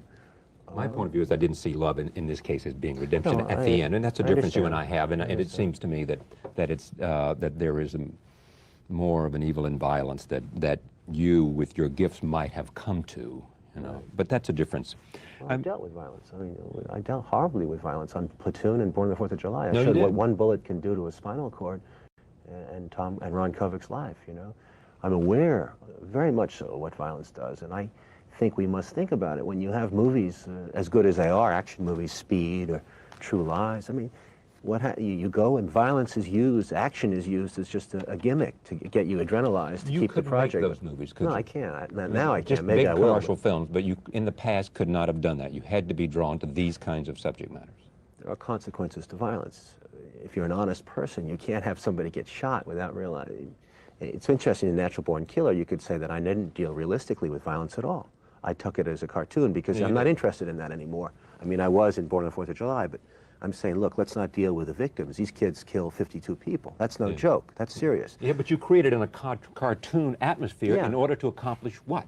To go to another level, to go to that satire level. Satire is distortion and exaggeration to make a point. You're thinking a lot about violence when you see the movie. Violence is on your mind. It makes you think about our culture. Okay, but help me understand the point that, using the cartoon and the satire to take it another level to understand a point. I just want to hear from you what the point is. 10 words or less, I mean, it's a movie. No, come on. I think we've described the landscape in the 1990s where the media is chasing the violence. It's very intimate with the violence. Is true. Yeah. And overkill has developed, loss of perspective. I think it's not just the media. I think the prison system. I think the police system. We're all kicking into the violence. We become the chicken and the egg. We're mixed. We're becoming, what's the word, when metastasize? Yes, cancer. Yeah, so the prevention elements are part of the committing elements. This film Become ends, and you see these kinds of images that come from reality, from Menendez and from Tanya Harding and from a whole series of things, including O.J. Simpson. Listen to this from you on O.J. Simpson. The fact is, anybody who can cut through left tackle like he used to has got to have an aggressive demon. O.J. was too nice all the time, so one night he blows. You can't repress it. Anybody who's been through a divorce will tell you that at one point in their life they thought murder. No one's innocent. The line between thinking murder and doing murder isn't that major. Isn't that the point of natural-born killers, in a way? Mm-hmm. By the way, I just want to preface that, and I told the New Yorker writer, if he is guilty. Sure, okay, I mean, assuming that he's guilty, but those words are only meant in that case. Right, Yes. I understand. If The he presumption was, of innocence I certainly can understand goes to him. there's a scene in Natural Born Killer when Woody and Robert Downey's interviewing Woody Harrelson, and it's, you know, I guess Robert has a bit your attitude that he's better than Mickey. You know, I've never committed a crime, he says. I've never done a murder. And Mickey kind of looks at him with a bemused look. He says, you're innocent. And Wayne says, yes, I'm innocent. I'm innocent of murder. And Mickey smiles at him cryptically. He says, we all kill, or something. Yeah, something to that effect. But we later in the movie go to a position where you know, I don't want to give away too much, but the demon does come out of Robert. And unknown to himself, he becomes a killer. In order to pursue his own commercial ends. No, out of a very wild, strong, being free. demonic, primitive instinct, the aggressive instinct, which is in him. It comes out pure joy, pure exhilaration in the prison riot, I think. And I wish I'd done a lot more with it, but the ratings board got a little upset with that, so that was one of the things that gave them the most problems when Robert went crazy. Was it really? Yeah. Of all the stuff that's in there? Yeah. Because, did they tell you? You got an aura for it in the end. They never tell you. You know, because it's subversive as an idea, that you, Charlie Rose, can suddenly become this primal beast and end up killing one of your guests maybe one day. Yeah. It'd be interesting. God. So here's my point. So this movie's out in the theaters, right? We watched a little bit of it. You guys, we can't watch the movie, people. So we got the gist of the movie. He definitely never said sadism. You must have just got that out of that. He never said that word. But that's okay, because he's speaking on what we're speaking about the movie. So the point is that he's saying that, here's the thing. Could if Eddie seen Natural Born Killers, would he get what Oliver Stone was saying? Like, is that the way the kids would perceive it? Like, there's an inner beast, it's okay to kill, like all these different things. Like, is that what Eddie, if he watched that movie, that's what he would get out of it? It's a love story. Like, if I kill her, it's because of love, and like, you know what I mean? My inner beast comes out. I'm quiet. Like, is that what he's gonna get out of that? Well, it was, you know, it was a boyfriend and girlfriend that did all the killing. So I mean, it was based on.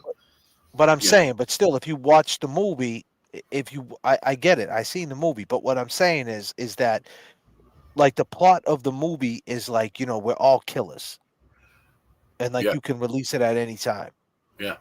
Like, so what I'm saying is, like, is it more likely that Riley seen this fucking movie, read about this movie, Googled this movie, so to speak, back then in the newspapers? You know, read the newspapers was Google back then, but you know what I'm saying? Like went down a rabbit hole with this movie and said, I'm going to use this theme of this movie to today's violence, because everything Oliver Stone is saying is what Riley was saying about Ed O'Brien.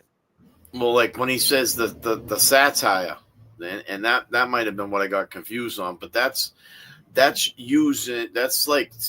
being like the social criticism, like being able to say he was in this store and it had this, and this in there, and this is why he must, you know, it's like, it's at that time, exaggerating shit. It's at this time of you know, with politic driven, it's at this time where they're exposing people for the littlest things to Oliver Stone was basically saying, Oliver Stone, what you just broke up. What you say? You know, every time you jump in mute, right? Like, so when you come off mute, give it a little pause, then start talking. If you unpause with the mute and start talking, you come in distorted. So when you unmute, right, what were you saying, Jay, bro? like his note said, blow it out of proportion. Blow it out of proportion. It seemed like okay, what I'm trying to say is a kid. He's saying the kids will understand this message, right? So I don't see it. When I seen the fucking movie, I just seen like, you either liked it or you didn't, just like he said, right? Yeah. But what I'm saying is how it's written up, that if you start locking people up, Oliver Stone's point is you become part of the fucking problem, Exactly. right? Right. Exactly. So this is what's happening right now in the 90s, right? So here comes Riley, this politician, watching Charlie Rose one night, hearing this fucking guy, and this case mirrors to him 98 times. It's a passionate case. Someone did this. Why'd they do it? They snapped, right? It doesn't matter. And remember what the guy said. I never killed. I'm not guilty of murder. I never killed nobody. Like as if Eddie was an altar boy. He ain't never did it, but doesn't mean that he hasn't the potential to do it. We all could kill. And like it seems like he themed this shit off this whole natural born killers. And keep in mind, when he read that newspaper clip and that newspaper clipping was there, natural born killers, that wasn't even the movie. No, it wasn't. They were basic. Exactly, man. That's a great point. It wasn't a fucking a VHS tape. He didn't buy this. He didn't fucking, Yeah. It was just a clipping on the backside of a baseball card fucking trading fucking post. But they ran that shit by Riley. Everything got ran by Riley. Riley had his head all in this. He wasn't trusting CPAC units. Like he was saying, he told all them CPAC units, listen, whatever you find in that kid's room, report it back. And they're like, listen, we found this clip right here. It's on a paper. I don't know what it means, and then all of a sudden you're trying to come up with a theme of this trial, how I can convict them. Super predator. You know what I mean? Like you could just snap, like everybody got killer in them. You know what I mean? Like this dude, like he watched this movie, and this is like the way, like without saying it was from the movie, he used the movie theme to convict Ed O'Brien. That's what it seems like. But the other thing too is we got to remember, you got Mr. Riley, the head DA, like the top dog. I mean, looking to make moves in the future, but he's exposing this situation to higher volumes with the whole sexual predator thing. You have to remember, he's trying to, let's say, super predator. He's trying to groom a jury. I mean, they didn't have communications like this in social media and it was all through the tabloids and the articles and the fucking journalists, reporting on this shit. But you gotta, like, it's placement, right? How can you possibly place it to make people believe it? It's no different, right? Like let's face it. If I go out, right, and I want to do a standout, I don't think doing a standout in front of a fucking library that's closed is gonna make an impact. But if I do a standout in front of the Boston Garden during a Celtics game and everybody in the summer, right, May, when it's nice outside and you got 13,000 people on the street, right, that's got some legs to it, right? So it's placement. It's a good place to be if you want to get attention, right? So it's like, how do you connect this case to something that people can say, oh, okay, I get it, right? So why not go into the natural born killer theme? Why not say, okay, let's connect it to that? Because that's getting traction. That's being talked about. It dropped in August of 1994. The movie probably stayed in the theaters all the way until almost 95. The shit goes down July of 95. It starts hitting HBO. So everybody knows about this fucking movie. Why not connect this case to that? And keep in mind, the super predator laws wasn't just a Massachusetts thing. It was a worldwide thing.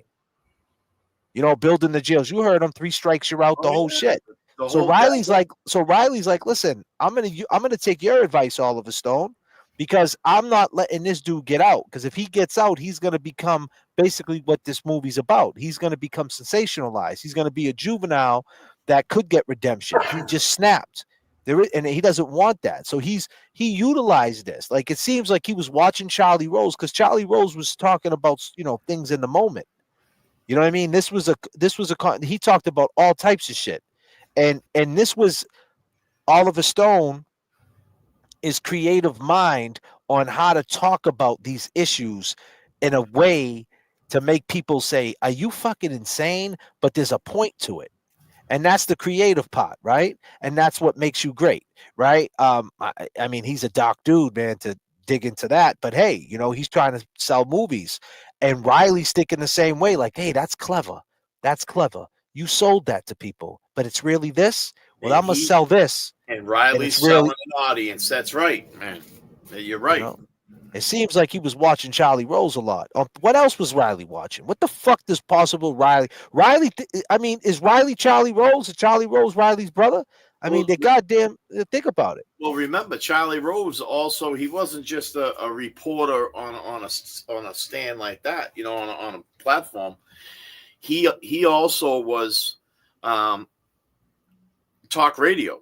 So he was talk radio. Whether he was talking about this up there, he was like Howie Carr. He was like Howie Carr. Exactly. Yeah, Exactly. And then I did a little investigating on him too. He didn't turn out too good. No, he turned out to be a scumbag. He definitely did. But what's the best way, man? If you sit there and you say natural born killers, right? And you add that theme with the Eddie O'Brien case, people are like, man, damn, I seen that movie. I seen people, like killers become killers when they're not killers, right? And then there could be redemption. Like, you know what I mean? It was the perfect thing to add to that theme. Yeah.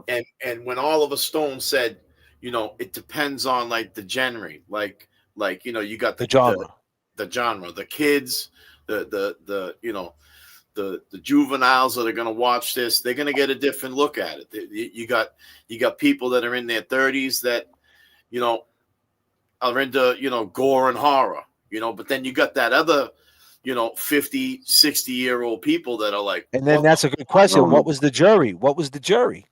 The jury probably was all like 40 and up, 35 and up. So when you start talking that natural born killer shit, and you start talking about sadism and satire and dildos and all these different things to blow it out of proportion, there was 3 feet fucking dildos. There was a porn room. He was watching pornography. He watched natural born killers. He fucking, it's, you know what I mean? All these words, sadism, whatever how you say it, all these things. Like I'm telling you, like it seems like he was in, like this is what was on TV back then. Whether it was Charlie Rose, but this is what people were talking about. Like I'm sure this conversation had legs. I mean, we're playing it now and it's still interesting. It's compelling. So why back then that was TV and PBS? That's what people watched. It was a slower time, man. You turn on PBS, you sit back, and that's what you watched. Especially someone like him, a dude who, studied law and things like that, So it's just like he had to figure out a way. And like you said in the notes, exaggerate everything.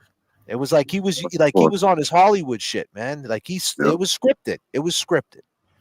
Very. No, I mean, and like I said, I mean, when I talked to you about this, it just caught my attention, man. Because, and then when we did a little research on the both of them, they're both the same age, I mean, we could see that they would be, listening to each other. You know what I mean? I mean, you're talking about 2 people that are in their, early 50s. Mm-hmm. You got one that's making political moves and you got one that's speaking on political moves. So, they got that in common. You know what I mean? Mm-hmm. Yeah, man. Riley, that's what he's all about. Let me take the super chat. Shannon, I love CT. The more I hear everything Janet has been through and then to die the way she did, it's heartbreaking. She deserved better then, and she deserves justice now. Awesome, Shannon. Thank you for the words. Free Kelsey says, do not apologize. You are an amazing host. The mods got the chat. 1,000. Keep being you. That's why we are here. I appreciate it. I'm not here to simp, though. I'm not trying to simp. I'm just, I always have a plan for a show. And I wanted people to know what, you just got to bear with us to get to the show. The shows are 3 hours. We've been going for 3 hours. So I'm sure we made our point now, what we're trying to say. That's why we kept asking her the questions about natural born killers. I mean, there's nothing. She doesn't. She was a teenager back then. There was nothing about that movie. I mean, she was not a teenager. Excuse me. She was 21, but she was in that space. She wasn't like, yeah, that movie. Da, da, da. Like they weren't talking about it. She didn't hear it. She was around these people. It wasn't something being said like, let's go watch this movie or this movie scares me. It was nothing being said. So, you know, it's something to think about. That was that something that Eddie was into, or was that something that Riley was into?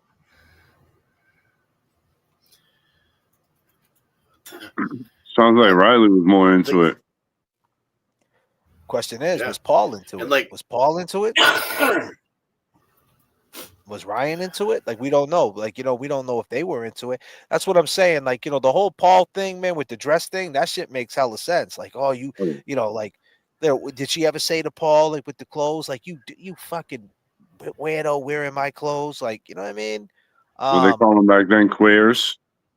Yeah, anything, but it doesn't make sense for 15 minutes.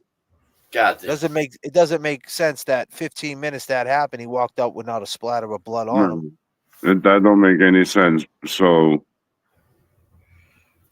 I don't know. That makes you think maybe him, Ryan, and Artie are involved in it.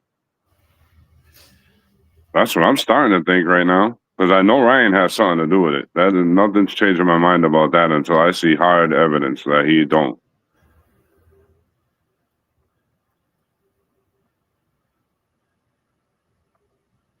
She didn't want a gay son, but who was Paul's boyfriend? He had all that stuff is, yeah, all that stuff is cool, but you got to keep in mind, right? How'd they get out the house? You know what I mean? Without nobody seeing them. You know what I mean? At that time, right? The back door. The back door was open. True. But based on what we know about Adi, you all caught up, Adi? Right? Yeah, you all caught up? The thing is, based on Adi lying so much, I got to stay with Adi right now. Like, as far as it makes the most sense, him admitting that things happen in the house, like you said, he's a part of it. But it could be a 3-man weave. It 100% could be. I know Adi has everything to do with it. Don't get me wrong. He has everything to do with it. Someone called him there, and I think it was Ryan. Because if you think about it, when he said, "Oh, my wife didn't call dispatch, I didn't call dispatch," so who the hell called dispatch to tell them? Ryan called you, bro. Just say it. I don't think Carol called him because, that's another thing. He said Carol was in the hospital, but why would Carrie Ann have to go to the hospital and identify the body if her sister was there? I thought they said that Carrie Ann is the one that told Carol. Yeah, he did say that.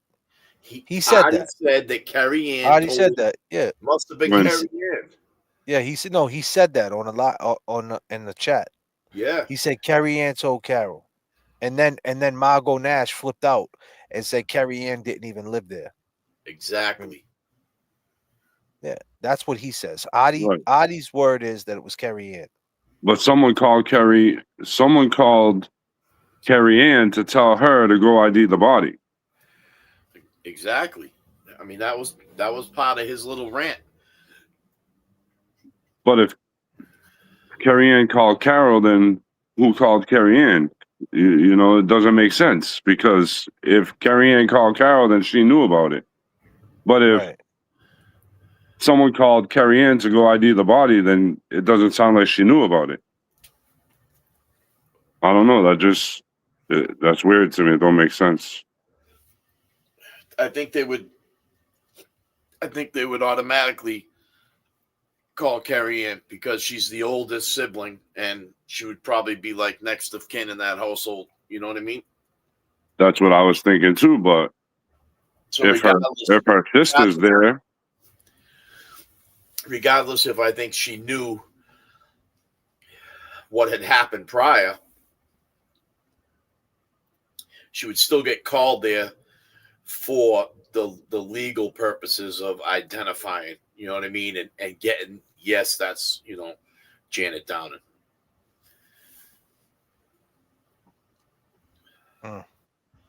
So James Jackson had a show tonight. I wasn't invited. Yeah, we're working too. Yeah. God damn. I went on for a few. I said, "What's Oh, up?" you was on the show? Yeah, he asked me to go on with him for a little bit. He Right ain't before I never hit came me on up. here. Goddamn, James. Goddamn, James. I just started watching it and I was talking to him. He's like, come up. You want to come up? I said, send it. I don't care. Absolutely. No, it's all good. I just didn't even know. I guess we were on when he was on. You started at the end of his show. Oh, really? Okay. Yeah, man. I think that's a good way to conclude Pot 30, ladies and gentlemen. I appreciate everybody being here. I mean, excuse me, Pot 31. 31. And we got more to talk about. And we're going to go to 32. Remember, right, you can check out Kevy Kev 781 on the Cash App, J.F.K. on the Venmo at J.F.K. show up on the Cash App. J Bro, you got a Cash App too, right, J Bro? Yeah, I got one. What is it? Jason BM90. What is it? Jason BM for beast mode and 90. Yeah. 90. There you go, people. You guys want to support my man, J Bro. You know what it is. I appreciate everybody's time. We'll see you guys. Let's go, people. See everybody next flight. Peace and love, y'all. Peace and love, guys. Let's Yo, go. Adi.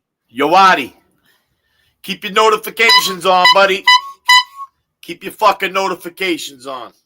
Did you kill Just Janet? keeps getting better and better. Absolutely not. So We'll be you're back. adamant you didn't kill Janet? Very adamant. And if you really look at the evidence. Yeah.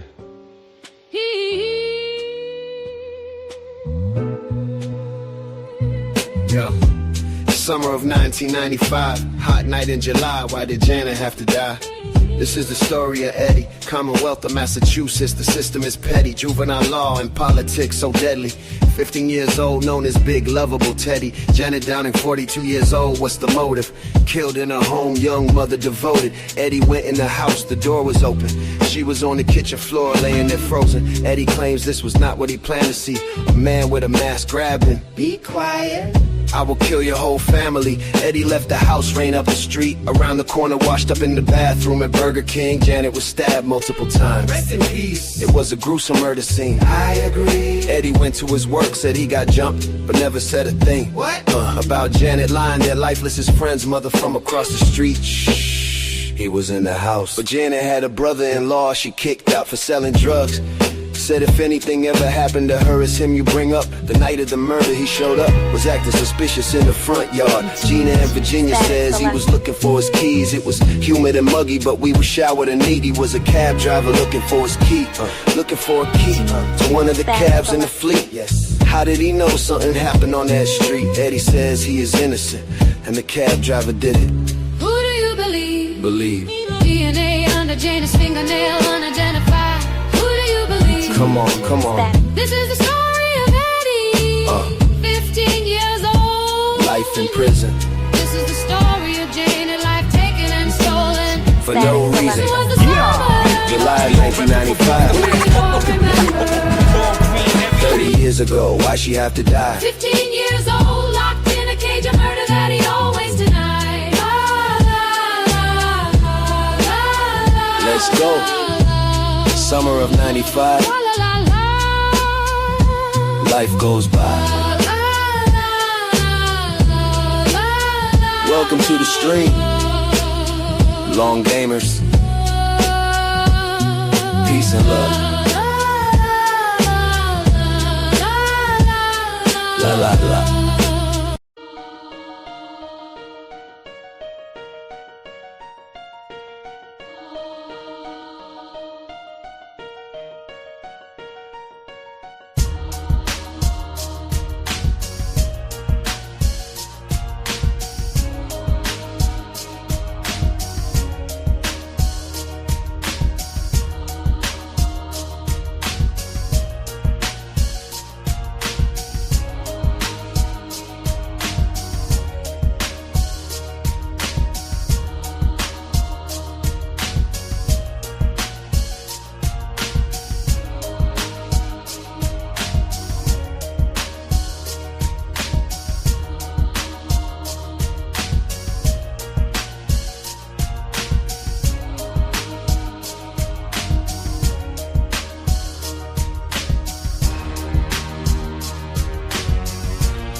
You're a little man, and your life will always suck because of you. You're a rat.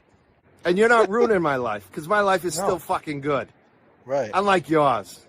Right. And that's the best revenge. My life is going to be good, and yours is going to continue to suck, because you're a piece of shit. You'll turn on your friends. You don't even know what friendship is. You're a rat. I ain't crying. Nope. I'm laughing my ass off. You're a piece of shit. You're a rat, because my life is still fucking good. Unlike yours. And that's the best revenge, bitch. You're a little man, and your life will always suck because of you. You're a rat. And you're not ruining my life, because my life is still fucking good. Unlike yours. And that's the best revenge. My life is going to be good, and yours is going to continue to suck, because you're a piece of shit.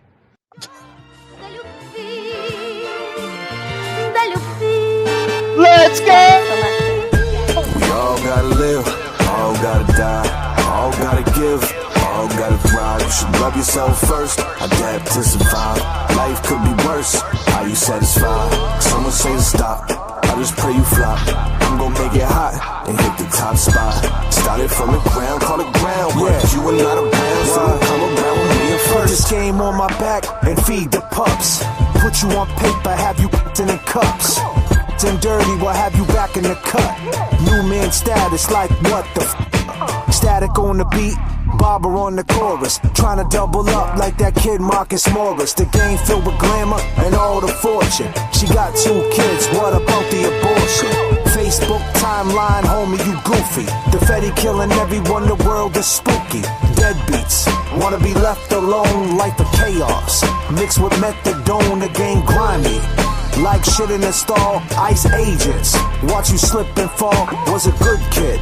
Got shot in the temple, mom's on Adderall and she went straight mental. In the LX 450 with the lift kit. 1997 like we listen to Big. Going viral, was his claim to fame. Never knew the streets, never knew the game. BBS gold plated, you so on the sport. Shut the up and pay your child support. Feel my fury like Tyson, you ain't that wild. A one-trick pony with a weak-ass style. We all gotta live, all gotta die, all gotta give, all gotta thrive. You should love yourself first, adapt to survive. Life could be worse, are you satisfied? Someone say to stop, I just pray you flop. I'm gonna make it hot and hit the top spot. Started from the ground. You're a little man, and your life will always suck because of you. You're a rat. And you're not ruining my life, because my life is still fucking good. Unlike yours. And that's the best revenge. My life is going to be good, and yours is going to continue to suck, because you're a piece of shit. From the bottom, now I rose. Now this shit is set in stone. I can't leave my craft alone. Now I barely see my home. Static selector. Barely see my home. Power wild baby. Hey, from the start, all I had was hustling hard. The struggle is my fuel, but I do not harp. A lot of long nights hitting licks when it's dark. When bills due, me and lazy people depart. Prayer and meditation, gotta keep my mind sharp. Power wild hard, never been no mark. Move smart, big dog bite, but don't bark. Get you painted, I ain't talking about some art. The land of the free, that's a farce, cause everything costs. I upgraded from sleeping on the floor to a couch. From apartment to a townhouse, new ice mouse. Static selected going out, bounce back from a loss. J.F.K grinding and barber getting bands. The whole team get paid if we stick to the plans. We suited at the Grammys, but we started off with grants. Supply and demand and expand, you understand? From the bottom, now I rose. Now this shit is set in stone. I can't leave my craft alone. Now I barely. I love you too. Thank you so much, Brainy Wood. Now make sure when you get back on the road, you pull out real safe. Use your blinker. Use your blinker. Let's go. Where we at? J.F.K, y'all. Talk to him. Let's go. Cops on the scanner, them kids are in the street. The rats make it profit cause they eating with police. Trying to touch their souls, but it's like they out of reach. So we hit them with some lyrics and we vibe to the beats. Baby mama wants some money, rent is due. But I spent all my money, yeah, what am I to do? Open case, in my bill under review. So it's fuck the PO and fuck the judge too. I'm stone cold, so what's the bottom line? Everywhere I go, I got problems on my mind. Trying to take it slow, and I know you wanna shine. They all want it fast, but they don't wanna grind. You're a little man, and your life will always suck because of What? you. You're a rat. And you're not What? ruining my life, because my life is still No. fucking good. You're goddamn Unlike right. yours. Right? And that's the best revenge. My Bitch. life is going to be good. And yours is What? going to continue to suck, because you're a piece of shit. You'll turn on your friends. You don't even know what friendship is. You're a rat. Oh, shit. Why? Yeah. Let's go. Yeah. Beef never dies. I hold a mean grudge. Life is cruel. I never knew love. How I feel with evil and it's running through my blood. Every day I'm trying, but I'm fucking up. Judge sick of seeing me. I'm doing time. Lost everything, even lost my mind. Gotta pay the price when you cross the line. That's alright. We all gonna die. All gonna die. They die first. All gotta go. Day out of worse. The hurt and the pain. Sitting in a cell. Court basements. Living in hell. Who can you tell? Don't understand. Can't reach goals. Don't have a plan. Feeling so paranoid. My life is a lie. Now close your eyes and say goodbye. Now it's time to say